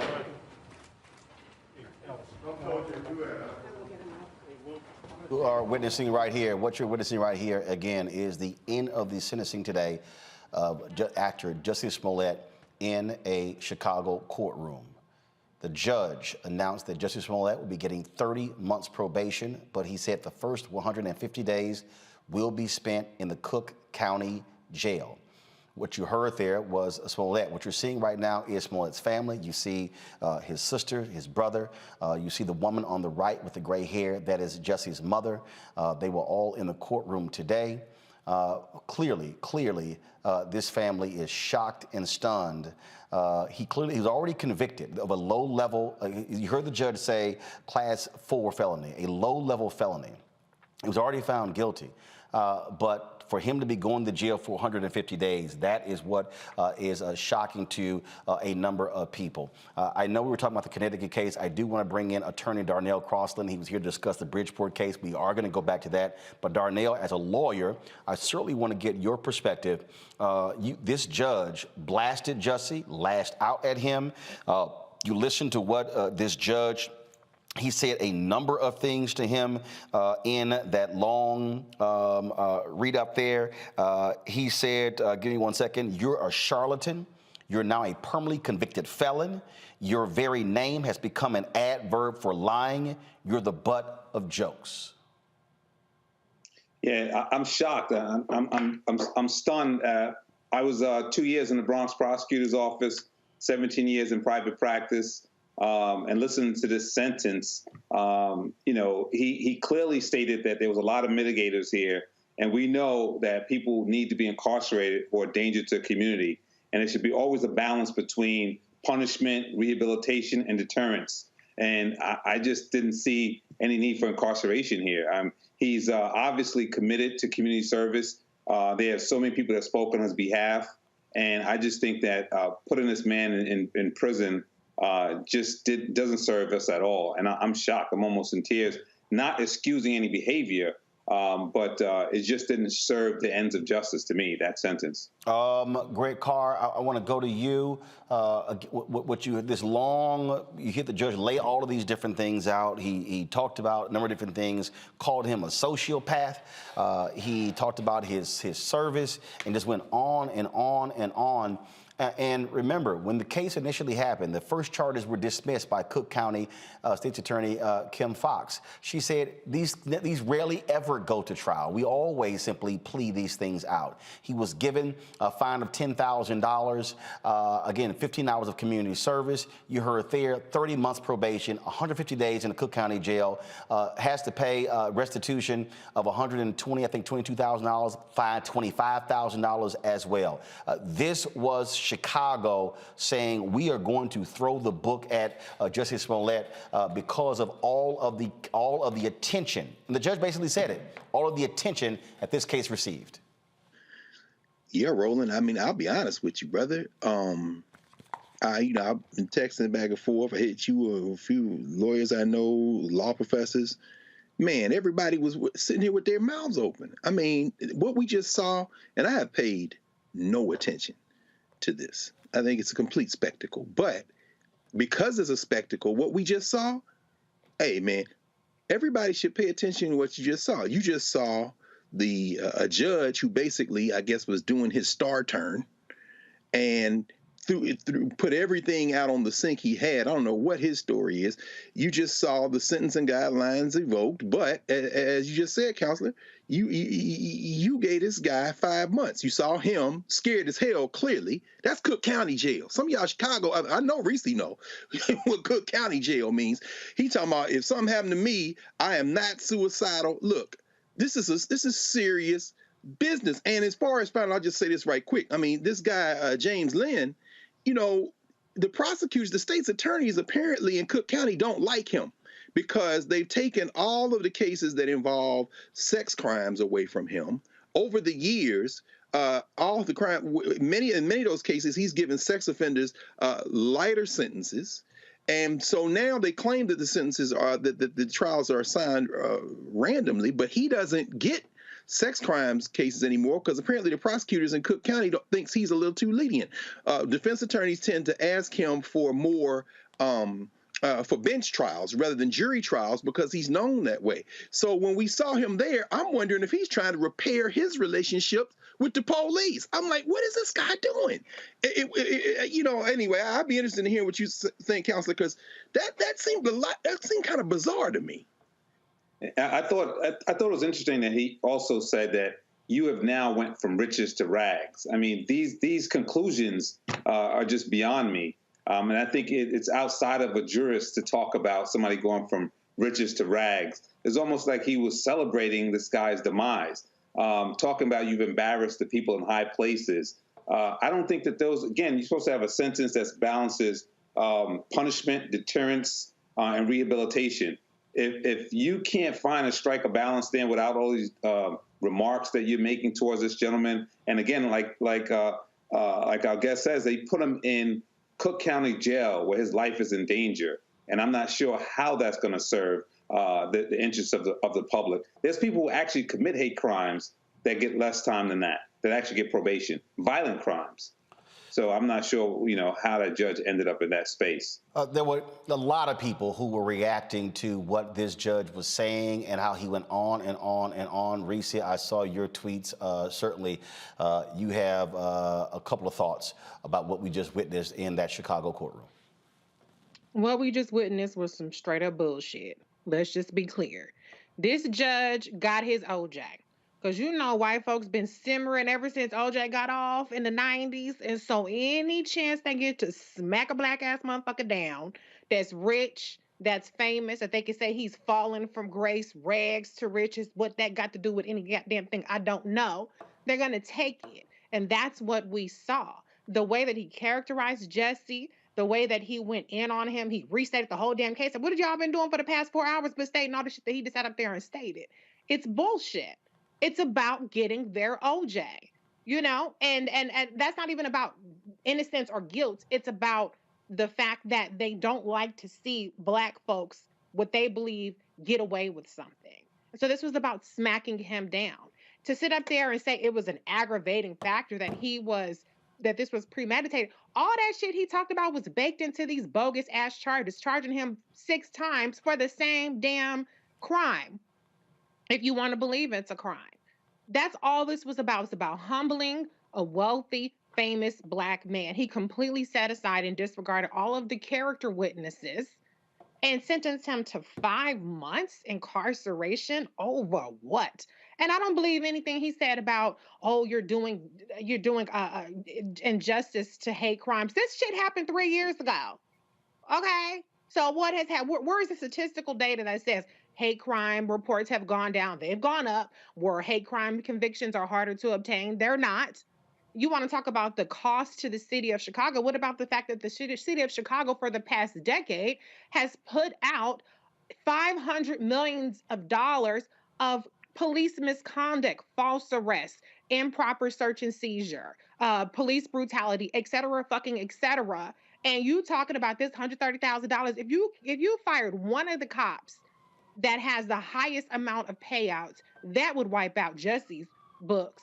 But okay, fine. Get the restitution if you want to get the restitution. Get the probation, but to sentence him to 5 months in Cook County jail with murderers and rapists, which, by the way, as Dr. Carr pointed out, he didn't just give lesser or lower sentences. He actually set aside jury verdicts, convictions of sex offenders and gave them lower sentences. He statistically did that higher than any other judge. So he is completely full of shit when he talks about being a serious person deliberating the sentence or the crime charge. Because if you are that hard on Jussie Smollett, but you go easy on sex offenders, there's something wrong with your ass. I knew of course, we were in the middle of the story out of Bridgeport, Connecticut, and State Senator Marilyn Moore was holding. Senator Moore, if you like, certainly you watched this. We were all watching it, riveted by it. Just any reaction you may have to what we just witnessed out of Chicago. Well, every time I think I can be surprised, I'm not surprised, because I see it every place we go. The unfairness, what he did, if he did it, it's wrong. But that soliloquy for 40 minutes, I thought was uncalled for. I just thought it was uncalled for. And his summary of what Jussie did to his community and to his friends in high places and all those things and being a joke, I thought that's all uncalled for as a professional. I would not have expected that. Larry, your thoughts on what we just witnessed? Roland, I thought I was watching an episode of Law and Order. That's all I kept thinking when I heard the judge and his long statement, and it like everyone else, I'm shocked. And I don't know, once we talk about the disproportionate rate in which Black people are treated when it comes to, being arrested, and then, how we're dealt with once we're, go to trial. And this is pretty much what we talk about all the time, right? And so we have to once again ask ourselves, when people say that when Black people are raising concerns about, us being disproportionately arrested, and then also in terms, like I said, how we're treated by the judicial system, this is exhibit A of what we're talking about. Obviously, this is a high-profile case. The judges were very aware of that, and all the other people who raised concerns over the last couple of years over the trial and also the agreement. But once again, is this real life or is this TV? And once again, like I said, I feel like I need to shake myself to make sure, like I said, I haven't fallen asleep, woken up, and I'm watching an episode of Law and Order in the middle of the night. The thing is, he was found guilty. He was Darnell. He was found guilty. But again, we talk about a low level 4 felony. And when you look at the amount of money, first of all, that you spend, the question still comes out. You fine him $130,000. Does it make sense to also send him to jail for 150 days? now, and that there should never be a trial tax, which means that you should not be punished more because you went to trial. I just beat a murder case about 3 months ago here in Connecticut, and the judge said on the record, just because your client was found not guilty doesn't mean he was found innocent. So and we've always said we have to respect the jury's verdict. For this judge to say that he perjures himself for hours upon hours upon hours, this judge is making a conclusion that he's the jury and that what Jussie was saying wasn't true. I thought that was shocking to hear him say, because first of all, an individual who testifies can say what they want to say. And even if the jury finds them guilty, well, they find them guilty. But for him to say, you perjured yourself? Right. How can he make that conclusion? He doesn't know. He wasn't there. You know, I mean, if you don't believe him, that's fine. We leave it to the jury. And jury's been wrong. The juries have been wrong in history. But we respect their verdict. But you don't get on the bench and say that you lied, you lied, you lied. Who are you? How do you know that? You know, so I thought that was highly inappropriate. And again, you know, he talked about you made $2 million a year as though he was angry about that. And it was just not focused on what it should be focused on, whether in fact he's a danger to the community, whether in fact probation is sufficient but not greater than. In the federal court, the judges always on the 3553A factors, the Booker case, said you must sentence or fashion a sentence that's sufficient but not greater than that's needed to meet the ends of justice. And 6 months or 5 months in jail for this gentleman that is clearly not a threat to the community. Probation could have done it. He had advocates speaking for him. It's just incarceration like slavery for no reason. Like Khalif Browder went to jail all that time waiting sentencing and ended up killing himself when he came out because he became suicidal. And he's just damaging this guy. And he could probably do public service announcements and do other things outside of jail that could serve us better than just locking him up in cages. Folks, you can weigh in on this. The phone number to call is 202-890-1199, 202-890-1199. Remember, those of you who are members of our Bring the Funk fan club, you get to actually call in. You support this show. And so we cross-check those names. And so if you're a member of our Bring the Funk fan club and you want to share your thoughts regarding the Jussie Smollett sentencing, call 202-890-1199. Greg Carr, when we unpack this, and look, there are African Americans who were pissed off with Jussie Smollett. There are African Americans who believe that Jussie Smollett was wrong. They believe that he did indeed commit a hoax. You heard there at the end where he proclaimed, "I am innocent." He made it. He did not back down from that. I think his defense team was shocked at his response, at his outburst. And he said, had his hands, Judge, I respect you, but even after this, going out of the courtroom, being led out of the courtroom by Cook County sheriffs, he made it perfectly clear that he was not backing off of his position, that he was innocent of this hoax. Of course, and I agree with you, Doc. Dr. Walker, was almost like Law and Order or maybe an episode of Empire. I think, and we were all doing the same thing. We were trying to read body language and faces, looking at the black bailiff over there, the brother over there in the corner. We wondering, is this what this judge does? Does Lynn go on like this, on and on and on? Looking at his defense attorneys, my man said, you representing him? He said, yeah, for now. And then the sister came up and tried to get the thing set aside. I mean, at this point, if I were them, I'd probably be trying to ask for some protective custody because the Cook County Jail ain't the penitentiary. But at the same time, there's a lot of moving parts here. But at the end of the day, when he said what he said, it almost sounded like a setback is a setup for a comeback. In other words, are you trying to frame the narrative not only to steel yourself against what you might be facing for the next 5 months in Cook County Jail, but for whatever narrative you're going to try to pitch to Netflix after that's over? Because at the end of the day, as John Henry Clark, the historian, used to say, in some stories, it ain't no good guys. I'm certainly not caping for Jussie Smollett. His whole defense was he didn't do it. Now, do I believe he did it? Absolutely. Do I believe that that's defensible action? I do not. At the same time, though, when he went, quote unquote, off script, at least to everybody else, he was probably right on script for the only play he has decided he has, which is, if I'm going to tell this lie, I'm going to lie all the way to the end of the line. I mean, I think what we just saw was, in fact, I agree with you, Larry. It's like real-time theater. But I think he just said, hell, if I'm going to say I'm not guilty, I'm damn sure not going to switch it up now, especially after the man called me a liar from the bench and said my name is synonymous with lying. I'm like, yo. Yeah, that was. I was very to be perfectly honest, Reese. I was very shocked by that reaction. We were in New York last week for the 95th birthday celebration of Harry Belafonte. Jussie Smollett was actually there. The interview that he did with us was the only interview that he did with any media. He has not spoken publicly since this trial started. Has not said much at any interviews at all. But even I sat here with my mouth open after that judge sentencing to see the reaction from him. You clearly saw his attorneys were trying to, first of all, set aside the sentence, trying to keep him out of jail. If we had that video and you roll it back, I mean, you can see his defense team scrambling. I mean, they were literally like, what the hell just happened? I think even they were shocked and stunned when he was sentenced. Yeah, they thought that was. Why. Oh, I'm sorry. Reese, then we'll go to Darnell. Reese, go ahead. I mean, I wasn't shocked. It was like I said, he was trying to get his OJ on. So that's what the whole soliloquy and performance was for. I actually am probably one of the few people that will say I think that Jussie is innocent. I think that there was a staged attack, but I don't think he was in on it.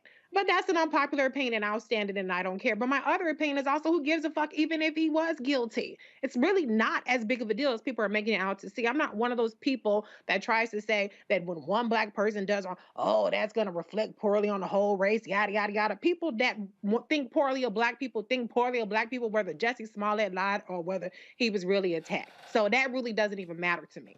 But to be honest, he would have gained so much more over the past 3 years if he would have just said, I did it.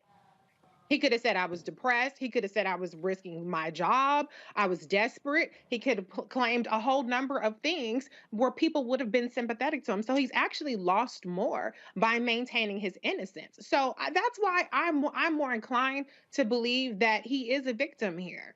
But again, whether he is a liar, victim, perpetrator, whatever the situation may be, we got bigger shit going on, especially in the city of Chicago, where in the year 2021 had the highest murder rate in over 25 years. So I'm just saying the proportionality of the attention that the city of Chicago devoted resources to, and now they're going to devote incarceration resources to, is completely absurd.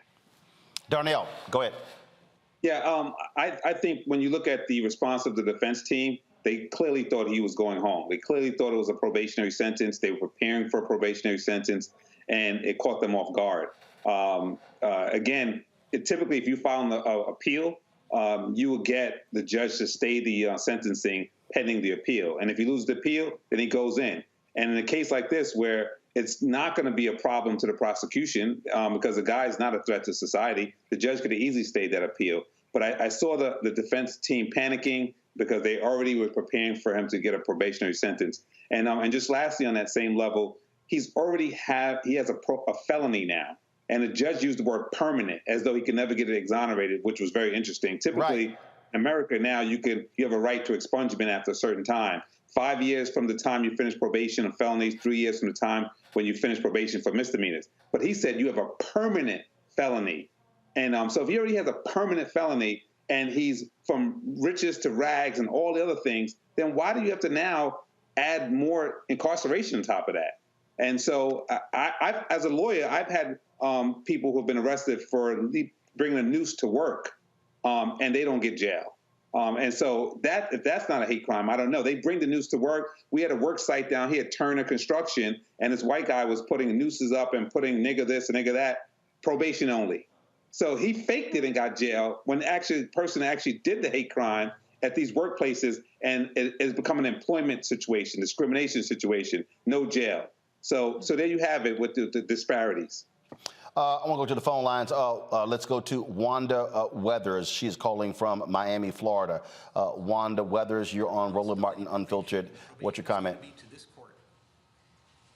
You're going to be allowed to travel wherever you want. Wanda, are you there?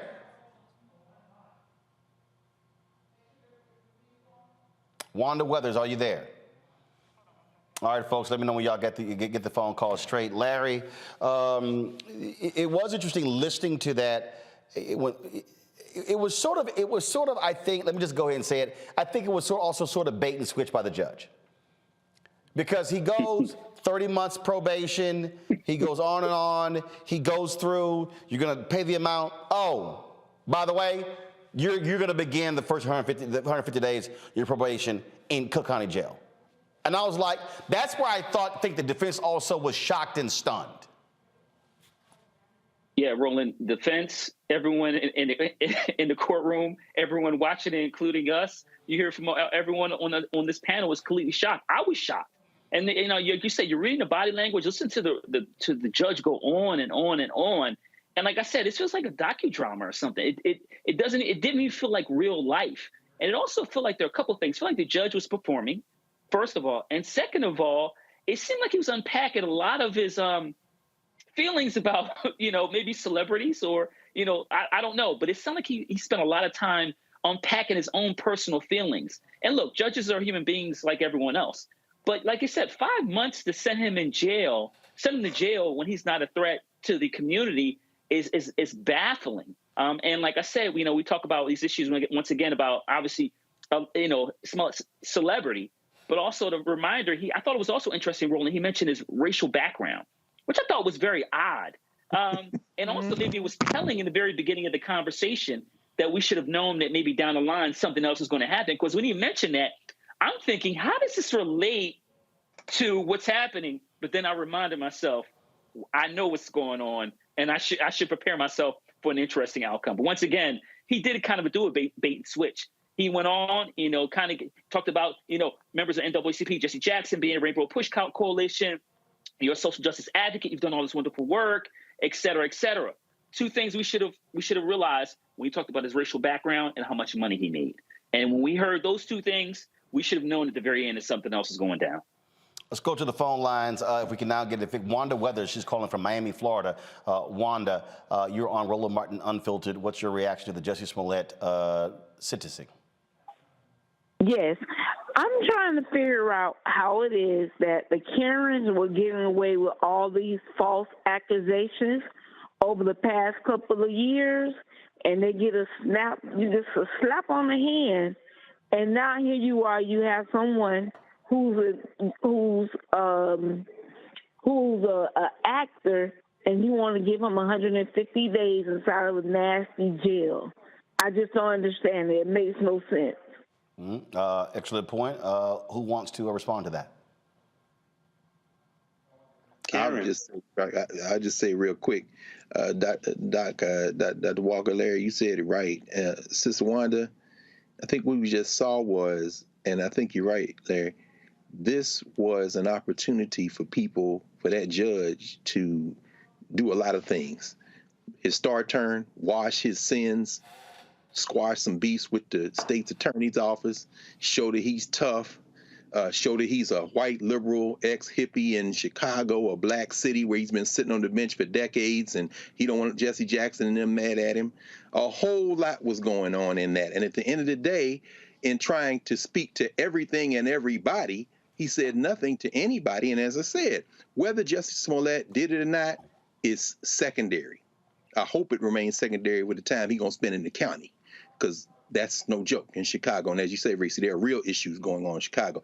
But the real issue, what we face is when you have somebody like this, who is a white-hot celebrity that everybody is looking at, that becomes the prism for all the underlying problems that have nothing to do with that actual act. That judge said a whole lot of nothing. And when he talked about celebrity, when he talked about race, as you say, Larry, when he did all that, what you basically saw is all of the sores and sins of the collisions of where we are in this country visited upon somebody, because this cat realized he had the biggest megaphone he was ever going to have in his life. And it definitely was, again, the protection, if you will, there of the police department, where he singled out the homicide division in particular. Thought that was interesting. Let's actually go to... Doesn't solve crimes. Yeah, let's go to Tracy Logan. She's calling from Chicago. Tracy Logan, you're on Roland Martin Unfiltered. Hey, Roland. Good to see everybody. Thanks for the panel. And let me just say, Reese, I love you. Don't change your cursing for nothing because we're alike, so loving that. Just kind of wanted to tell you guys, Chicago, look, politics, the law, everything is not how it seems. So I would say that we have a very different feeling about Jussie here. A lot of people didn't think he was innocent. A lot of people thought that it was a hoax. A lot of Black people were upset that, he did this. So I know you guys all have a lot of good comments. And no, I don't think most people thought that he would get 150 days in lockup, because I don't think anybody thought that that was necessary. Maybe, a slap on the wrist, probation, maybe a week, because he does not want to be locked up in Cook County for no reason. Just like Dr. Carver said, you don't want to be there. So I just wanted to kind of let you guys know the feeling in Chicago is just a little bit different, because here on the ground, when that all happened, it was bad enough what was going on in the country with Trump and all that stuff. We just didn't need that happening in Chicago at the time. We got the crime, we got the police and shooting Black people. So we just did not need that. And with him, and it did seem like a whole acting thing. Look, he bought stuff. The rope was white. Ain't no white people going to get you a brand new rope to do nothing to Black people. So people just did not believe him. And I feel sorry for him, because he probably generally is a decent person, but he just made bad decisions. And unfortunately, I kind of want to curse, but you can't F around with people in Chicago and judges and police and stuff. You just can't come here and do that. So I'm kind of like Reese. He should have just, claimed it and said, okay, I did this. Let me do the right thing and plead guilty. But here we are. So I feel bad for him. So, and I wanted to ask the lawyers of the group, is there any way that you can complain about the judge in some of these states? Like, who can you complain about the judge about? Because I really did think that rant he went on was too much. Darnell? Yeah, so judges just like lawyers are subject to the grievance panel. So if there's any complaints that somebody wants to make against the judge, they'll make it to the Chicago Bar Association and to the grievance committee. And the judges have to be, here in Connecticut, are reappointed every 8 years. And if there's any complaints that are pending at reappointment, they won't get reappointed. So that's a simple process. Let's go to Jussie Gonzalez, also in Chicago. Jussie Gonzalez, you're on Roland Martin Unfiltered. Your thoughts regarding the Jussie Smollett sentencing? Yes, sir. I'm here. I just want to quote a beautiful judge, quote unquote, start. You put the noose around your own neck. We, the people of Chicago, are overwhelmingly grateful for how this honorable judge articulated in putting that clown where he belongs. Goodbye. All right. Let's go to, I'm sorry, someone's going to respond to that? I would say, make sure that's not you in the dock next time, brother. Listen, Roland. Larry, go ahead. Yeah, I mean, listen, we just had some federal legislation signed regarding lynching in America, right? So I want to connect that comment to some recent, the President Biden's going to sign, right? So listen, this idea about using anything phrasing or imagery regarding lynching or ropes in America, you should keep comments like that to yourself. Thank you. Bridget Hill from Nashville, Tennessee. Bridget, you're on Roland Martin Unfiltered. What's your... Hey, Roland. Hey, how you doing? How you doing? I love this show. I am a member, and I love you, Reese. You are my powerful woman, okay? I love you guys, too, but she is so wonderful. But what I do want to say is, people don't understand. It's not when it comes to us Black people, it's not what's right or wrong. It's what we can prove.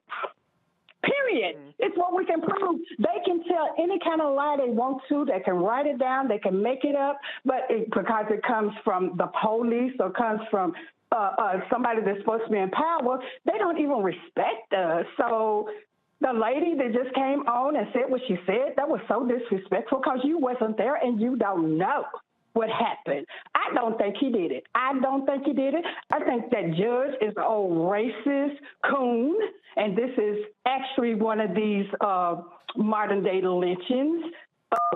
That's how I feel. Okay. I just think it's awful that, they did him like that. But like that other lady said, what about the other people that, these Karens that's out here lying on us and our Black people? nothing gets done.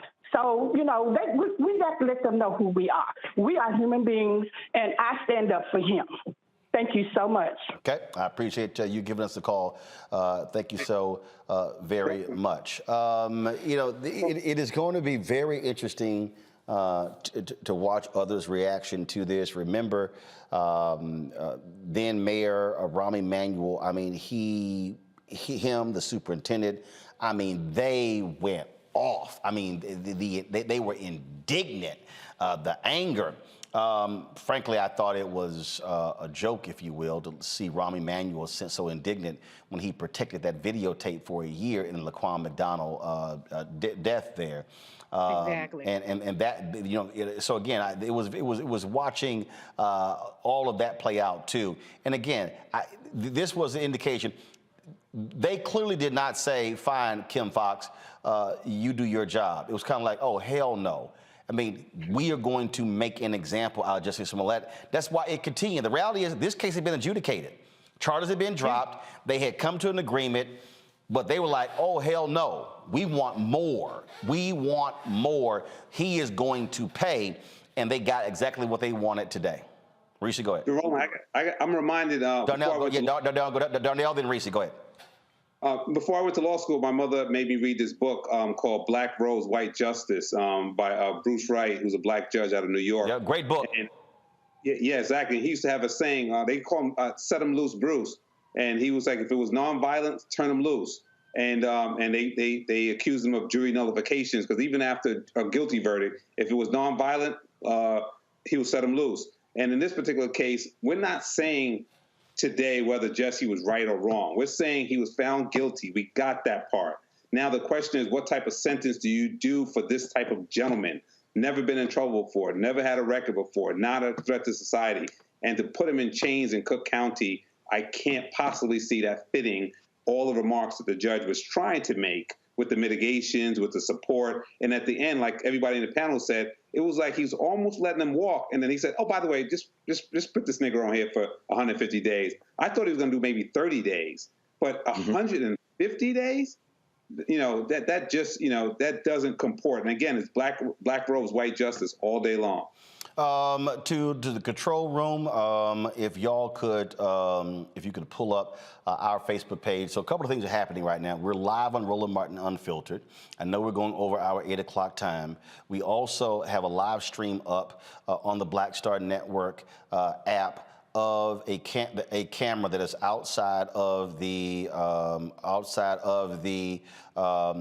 courtroom, awaiting to hear if Jussie's family or even the prosecutors or others are going to speak there. And so we're going to go live to that if they do approach the microphone there. I do want to show, though, before I go to Reese, I want to show again for the folks what happened after the judge sentenced Jussie Smollett to 30 months in probation, but then said 150 days first in the Cook County Jail. This was Jussie's reaction. I am not suicidal. That's what I was trying to say. Okay. I am not suicidal. Okay. I am not suicidal. I am innocent, and I am not suicidal.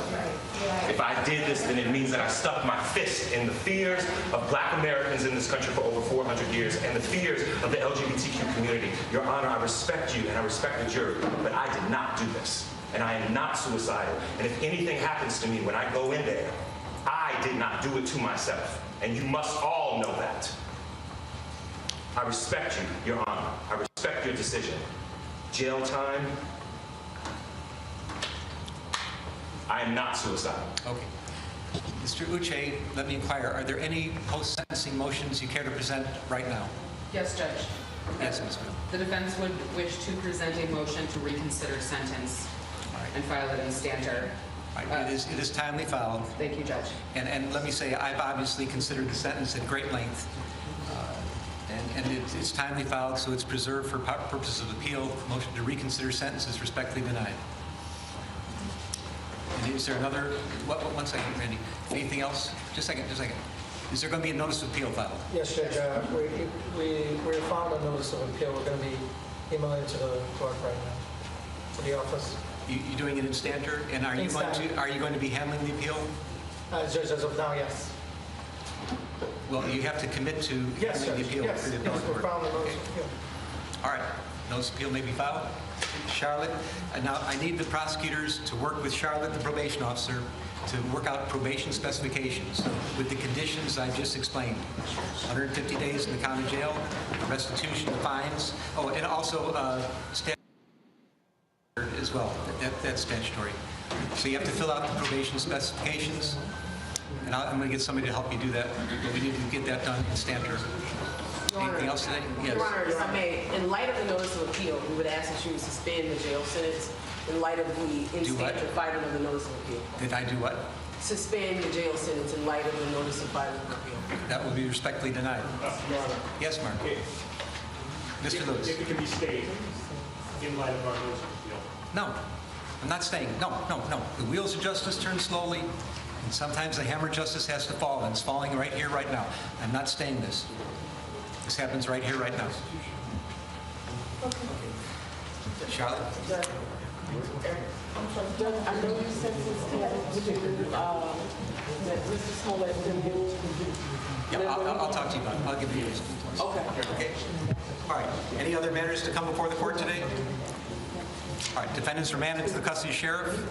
Court is adjourned. I am not suicidal. Stop laughing about black. I am not suicidal, and I am innocent. I could have said that I was guilty a long time ago. Sometimes the hammer of justice has to fall. Go back to the, and this was the video again of his family leaving the courtroom. Obviously, I don't know what that remark was by one of the folks with the family to the court there, but wow. Even when you play that back, you see very clearly there, Darnell, where Jussie Smollett adamant that he is innocent. Yeah. You know, I was listening to that comment too. It sounded like somebody said, "Stop doing this to black people."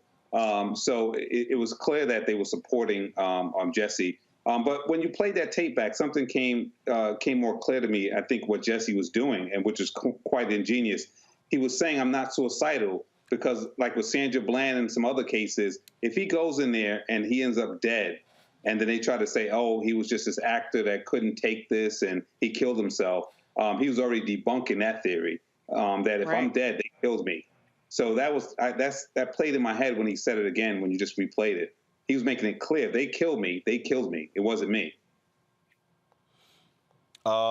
Greg. He's right. Yes. It seemed like I said, there was a lot going on. Those attorneys seemed stunned. Their response was stunned. You know, obviously he's pled what he's pled, and he's sticking to his guns. If you're the attorney, I mean, do you ask for a psych eval at this point? I mean, you trying to get protective custody? Are you trying to get him out of Gen Pop? I mean, the reality is that this judge has done what he did. And I love the fact that in his star turn, he realized he had a mixed metaphor there. First of all, the wheels are turning and then the hammer fell. I'm like, is this a hammer on the wheel? I mean, but anyway, the point is that at that point, you need to be fighting for your client, because I agree with you, Kelsey. I mean, this cat got to go in there. And I mean, when you mix celebrity with a crime that has a sexual innuendo in it, I mean, this is a guy who, I mean, I don't know that I would be so much worried about the jailers, although Cook County is known as a book called Crook County that talks about the notorious history of Cook County Jail.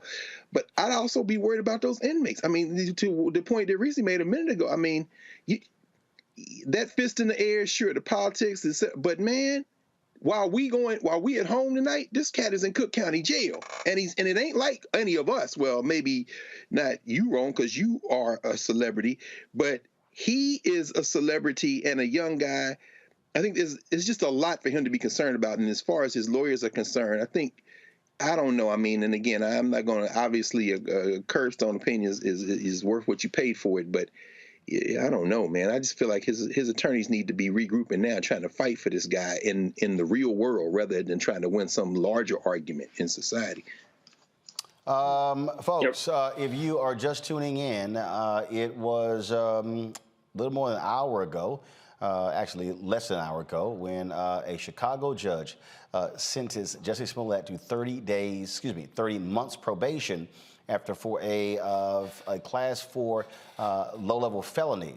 But then he said he must spend the first 150 days of his probation in Cook County Jail. And that was immediately. He was walked out of court by the Sheriff's Department, directed to Cook County Jail. I'm quite sure they're going to be soon posting his jail photo in the orange suit, if you will. He was not walked out in handcuffs. You see there, he was holding his overcoat, thrust his fist in the air, proclaiming his innocence. And what we're doing now, we are waiting to see if the family or the prosecutors, if they are going to be speaking outside of the courtroom. This is a live look right now, right there in Chicago. We are carrying this live stream separately on the Black Star Network. So we have, we've got 3 streams going right now. So right now we have, of course, our show being live, this live look outside the courtroom, and of course we're live streaming the Black Women's Roundtable conference as we speak. So that's one of the reasons why when we asked y'all to support the Black Star Network, we ain't just doing one thing. All of these streams are literally happening as we speak. And so, so much we've been unpacking here. Again, folks in the control room, please let me know. I would love to know the responses that we're seeing from folks out there in social media world, especially individuals who are friends of Jussie, who are supportive of him, want to get their thoughts and perspectives on what's happening here as well. This is, this has been, to the point you made, Reese, look, this has been more than 3 years. I mean, this didn't happen last week. This has been going on and on and on. And folks thought it was over, but it is not. He obviously has a team. They're going to be appealing this. But as of right now, Jussie Smollett is sitting in Cook County Jail being processed. Yeah, it's the whole pretext behind pursuing this beyond what was already adjudicated was that some heinous harm had been done to hate crimes victims, and there's absolutely zero proof of that. This is all about deflecting away from the corruption of the Chicago PD, the $500 million in claims that they've paid out, the high murder rate, which doesn't get solved, by the way, I know that as a Chicago resident, and the many other issues. And so if you can get everybody over here looking at Jussie, like Jussie is the worst thing that happened to the city of Chicago, give me a break. It's disgusting what's happening to him. I don't have an issue with people who said that he should pay restitution or he should get probation. I don't have an issue with people who believe he's guilty. But I don't understand how anybody can believe that doing time behind bars for disorderly conduct, that's the charge. Disorderly conduct, okay? Now, I know that there are people who have gotten the death sentence, been executed, been modern-day lynched Black people because their music was too loud or for whatever other trumped-up reason. But the charge here is disorderly conduct. It's since when do people go to jail for 150 days for disorderly conduct? This is not an easy prison sentence. So I think people are really missing that part about how, and Dr. Carr has really, tried to drive it home, how harsh this sentence is, just physically being incarcerated for up to 150 days. That's no small thing to sneeze at. And the judge thought, I have, like I think Dr. Carr said it earlier, or maybe it was Dr. Larry, he has the biggest megaphone that he's going to have. The spotlight is on him. So he wants to really prove his point and really knock this let's actually go live right now. It looks like Jussie's family, they were just walking past the cameras there and did not stop at all. We was the feed. So just a few moments ago, Jussie Smollett's family walked past all of the cameras that are assembled there, did not stop to speak to the reporters who are assembled there. I have reached out to a couple of his family members to get to offer them opportunity to come on the show to speak. But again, just a few moments ago, as we were talking, the family walked by and are not making any comment to all of the microphones assembled there. We'll see if they're going to a holding room, if they'll come back. We're going to be on the air for about another 5 minutes. But remember, this stream that we have up will continue to be up. So even if we sign off, you'll still be able to see what takes place there in the Cook County Courthouse. Rishi, go ahead and finish your comment. Yeah, the last thing I would say is, as has been mentioned before, you know, when we talk about county jails, we have to think about Sandra Bland, who didn't even last a weekend and in county jail. So any notion that 150 days is a lenient sentence or even an appropriate sentence is just really cruel and just doesn't mesh with reality. This is a disorderly conduct conviction. That's it. Larry? Yeah, Roland, I want to say that, you know, it's interesting in terms of, you know, this conversation, obviously, we just witnessed for the last several minutes, but he's being treated more harshly than January 6 insurrections. What does that say about our society in terms of, we heard the metaphor about the judge of the wheels of justice. So it's, you know, in terms of Black America, you know, we used to wheel and the hammer falling on us, right? So I think that this, beyond the fact that he's a celebrity, you know, it's a reminder of what it's like to be Black in America and when it comes to the judicial system. I think it's that simple. Greg? Yeah, I agree. I mean, again, this is the reason the Black Star Network is here, right, Roland? And why you've made it accessible to everyone, regardless of ability to pay, and why people are doing and digging deep to make sure that we support this. This is not going to be the conversation in any of the white-facing media. It's going to be about the celebrity. It's going to be floating pictures of him. But what we are talking about comes down, at the end of the day, to one simple thing. And Reese, you said it best, sis. Take Jussie Smollett out of that courtroom and put your little sister in there. Put your little brother in there. Counselor, have them defended. And understand, as you said, Reese, in a city where people are taking our lives with impunity and we are fighting each other, you put all these resources on here as a diversion. Take Jussie Smollett's name out, put your name in that seat. And I think everything will become a lot clearer. Darnell. I'm sitting here and I'm thinking about this, and when the judge gives this sort of passionate decision, and when they keep talking about hate crimes as though they really care about it, it's like they use this opportunity to all of a sudden care about hate crimes. Hate crimes is Michael Brown. Hate crimes is Eric Garner. Hate crimes is all those terrorists that kill these people, kill Black people on a daily basis. And now when, again, they have the opportunity to use Jussie Smollett as an example, all of a sudden we care so much about hate crimes. And I'm not dismissing the fact that it's important, but don't kind of overplay this thing like that was your whole life mission. And now you really have to hammer down because you went to sleep last night thinking, I want to bring the January 6th people to justice. I want to stop crime. You don't care. So don't use it like you care. And lastly, I'll say on that in terms, somebody else mentioned about the lawyers have been trying to get him in protective service. I represented Joe Holderman. He was accused of bribing, what's his name? David Letterman. And he came to my office after getting out of jail, and he was in jail with Lil Wayne. And he said to me, quite frankly, the first day, he goes, I was in population. He said, guess what Lil Wayne was? And I said, where? He said he was in protective custody. And so he was just showing me that he was the tougher guy. Lil Wayne was the rapper, and he's just Joe Holderman, a CBS guy. But he survived in population, but Lil Wayne had to be hidden away. So, I'm reminded of this, and I'm thinking Jussie Smollett is quite concerned for his safety right now. And that's what came out of all that fist pumping and screaming that he's not suicidal. He wants protection. And in jail, it's not time to be the tough guy. So, I'm concerned that if we lose this guy, that's not the type of justice that was deserved based on the facts before us. He has a felony. He's went from, according to his judge, from riches to rags. How much more justice do you need? Apparently, the family did speak with the cameras. It must have happened prior to me pulling the live feed up. And so they spoke about 2.5 minutes, and this is what they said outside of the courtroom.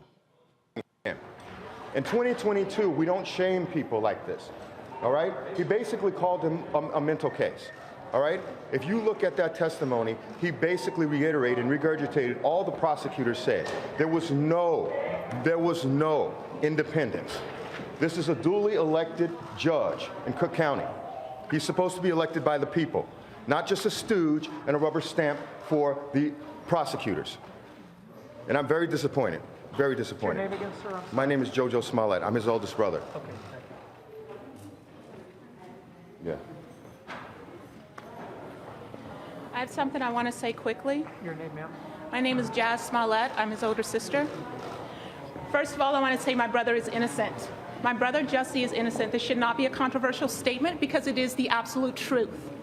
What should be controversial is the entire miscarriage of justice this whole ordeal has been. I pray peace over my brother. I pray the peace of God over my brother and all victims of oppression and hate. I pray that we can do better as a world. May the God of peace be with you. Shalom. Your name, sir? My name is Jussie Smollett. I'm Jussie's youngest brother. My brother does not deserve this. I watched my brother go from being a complete victim, which he still is. He was attacked, and he is now going to jail for being attacked. I saw my brother get locked up within 2 weeks for being attacked. Do you know how crazy that is? They want to say in that court and say that he's the reason why folks aren't going to report hate crimes. They're the reason why folks aren't going to report hate crimes. Because none of you believed it. None of y'all believed it. We have letters from the NAACP, President Derek Johnson himself. We have letters from Rainbow Push Coalition. We have letters from the Innocence Project, all saying that he should not be in jail. And they put him in jail. That judge chastised him. He chastised my brother. He does not deserve this. He was attacked. Do people never once think, even the folks who are naysayers, do you ever once think, what happens if he's telling the truth? What if he's telling the truth? Do y'all ever think about how poorly you feel in that situation? He's in jail for 5 months. That is unacceptable. For being attacked. It is not his fault that folks are not going to believe survivors anymore. He is a survivor and he has been completely mistreated, and this has to stop.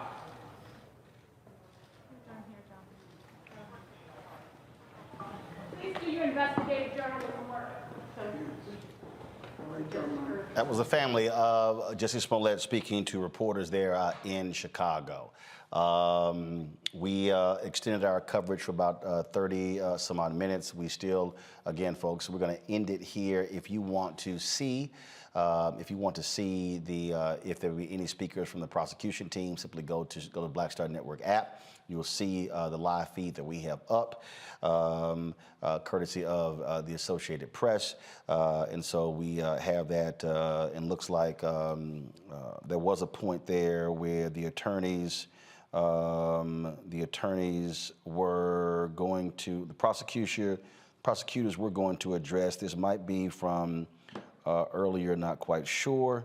Let me do this here. Let me switch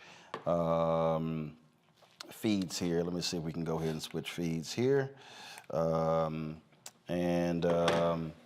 No, it actually was from earlier, where the special prosecutors talked. So what we'll do is we'll actually have all of that stuff, folks, tomorrow right here on Roland Martin Unfiltered. We'll, of course, have more reaction. I have reached out to the family.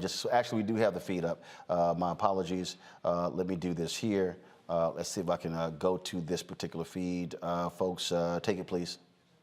Nature of that criminal misconduct of lying to police, that the collateral consequences of what Mr. Smollett did was to harm other gays and blacks because his conduct denigrated hate crimes. His conduct will discourage others who are the victims of hate crimes from coming forward and reporting those crimes to law enforcement and pursuing them. That was our position as to why this was a very underlying, serious criminal course of misconduct, which had significant collateral consequences.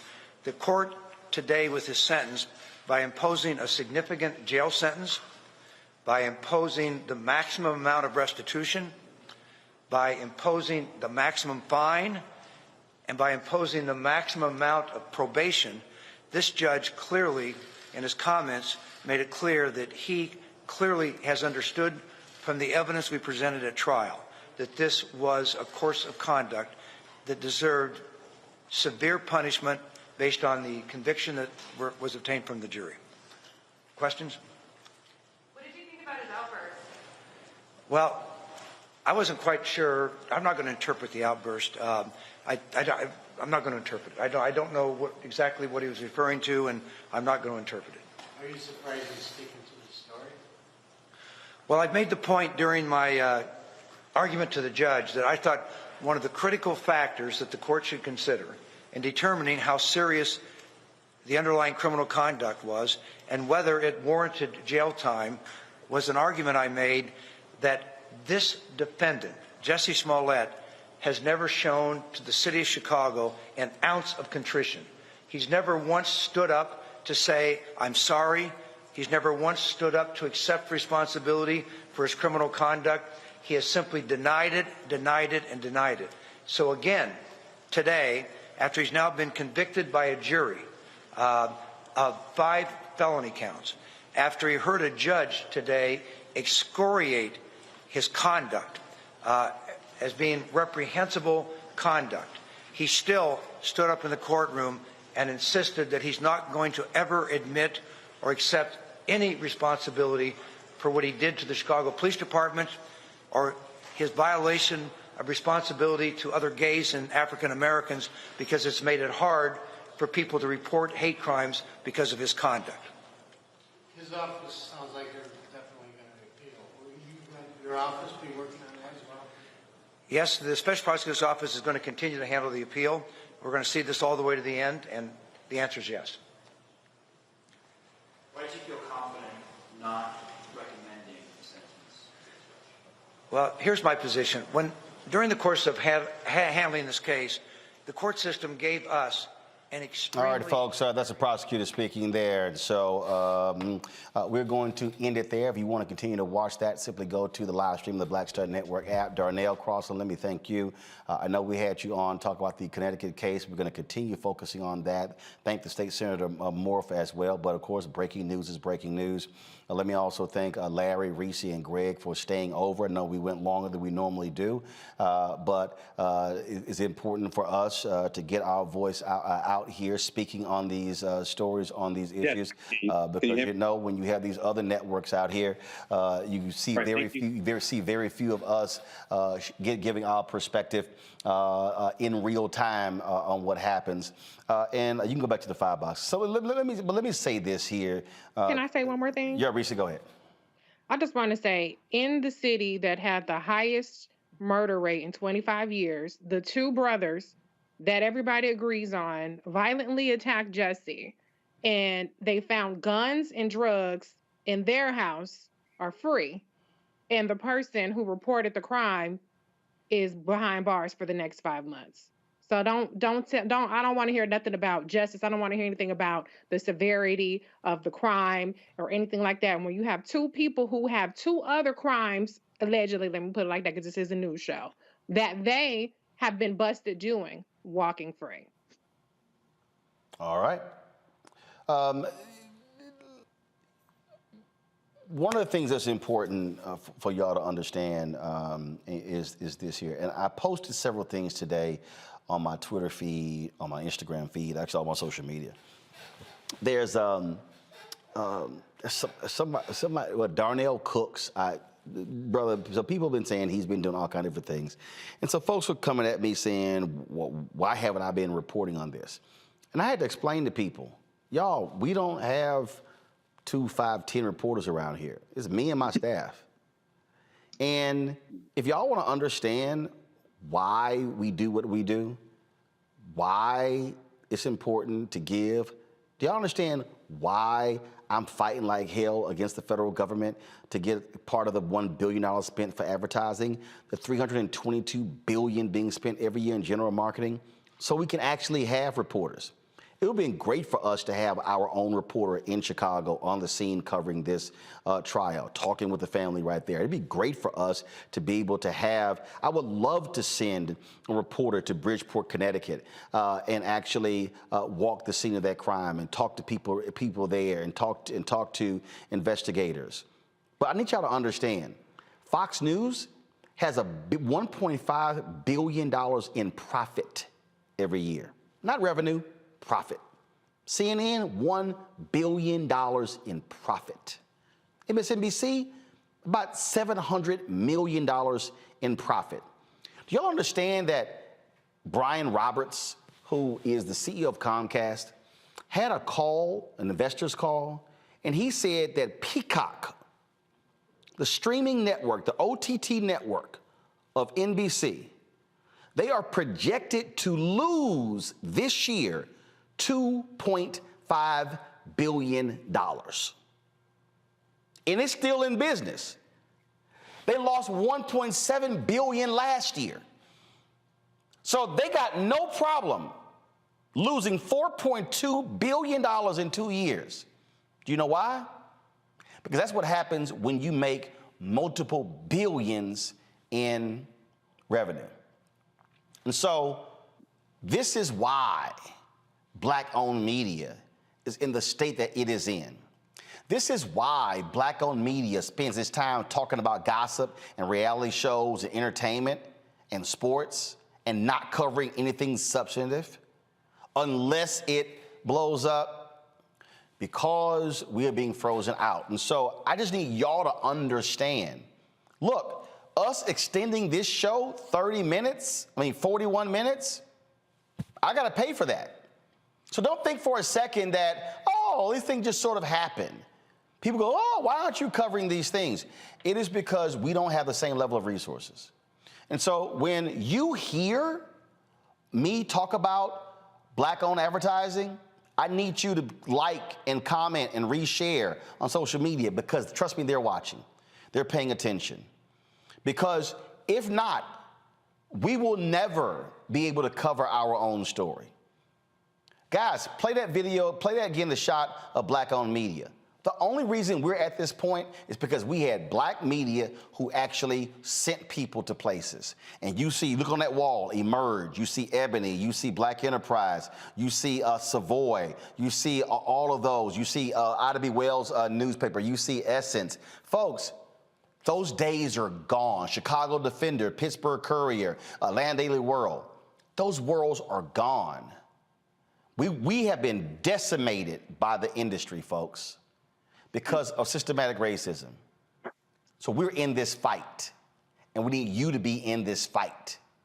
And so that's why when we say we got to download the app, because you know what they're looking at? First question they ask me, Roland, how many downloads you got? And if I say 32,000, we need 100,000 or 250,000. That's why it matters. And so we want you to download the Black Star Network app. When we ask you to give, it's because we're not getting the resources, okay? That's how you download the app. We asked you to give to our Bring the Funk fan club. I didn't put a subscription on this for a reason. I knew our people could not, everybody couldn't spend that money. So yeah, when them brothers and sisters give me $1, trust me, that dollar plus another dollar plus $3 plus $5, it all adds up. And so Cash App, $RM Unfiltered, PayPal is R Martin Unfiltered, Venmo is RM Unfiltered, Zelle is Roland at RolandSMartin.com, Roland at RolandMartinUnfiltered.com, P.O. Box is 57196, Washington, D.C., 20037. I'm going to end this way. I spent 6 years at CNN. I spent 13 months at the Austin American Statesman. I spent 2.5 years at the Fort Worth Star Telegram. I've worked in mainstream media. I have no interest in working in mainstream media. Because I'm not trying to ask somebody who doesn't look like me, can I please go cover Black people? And so there's a reason me working at KKDA Radio, Black Targeted, white owner but black targeted.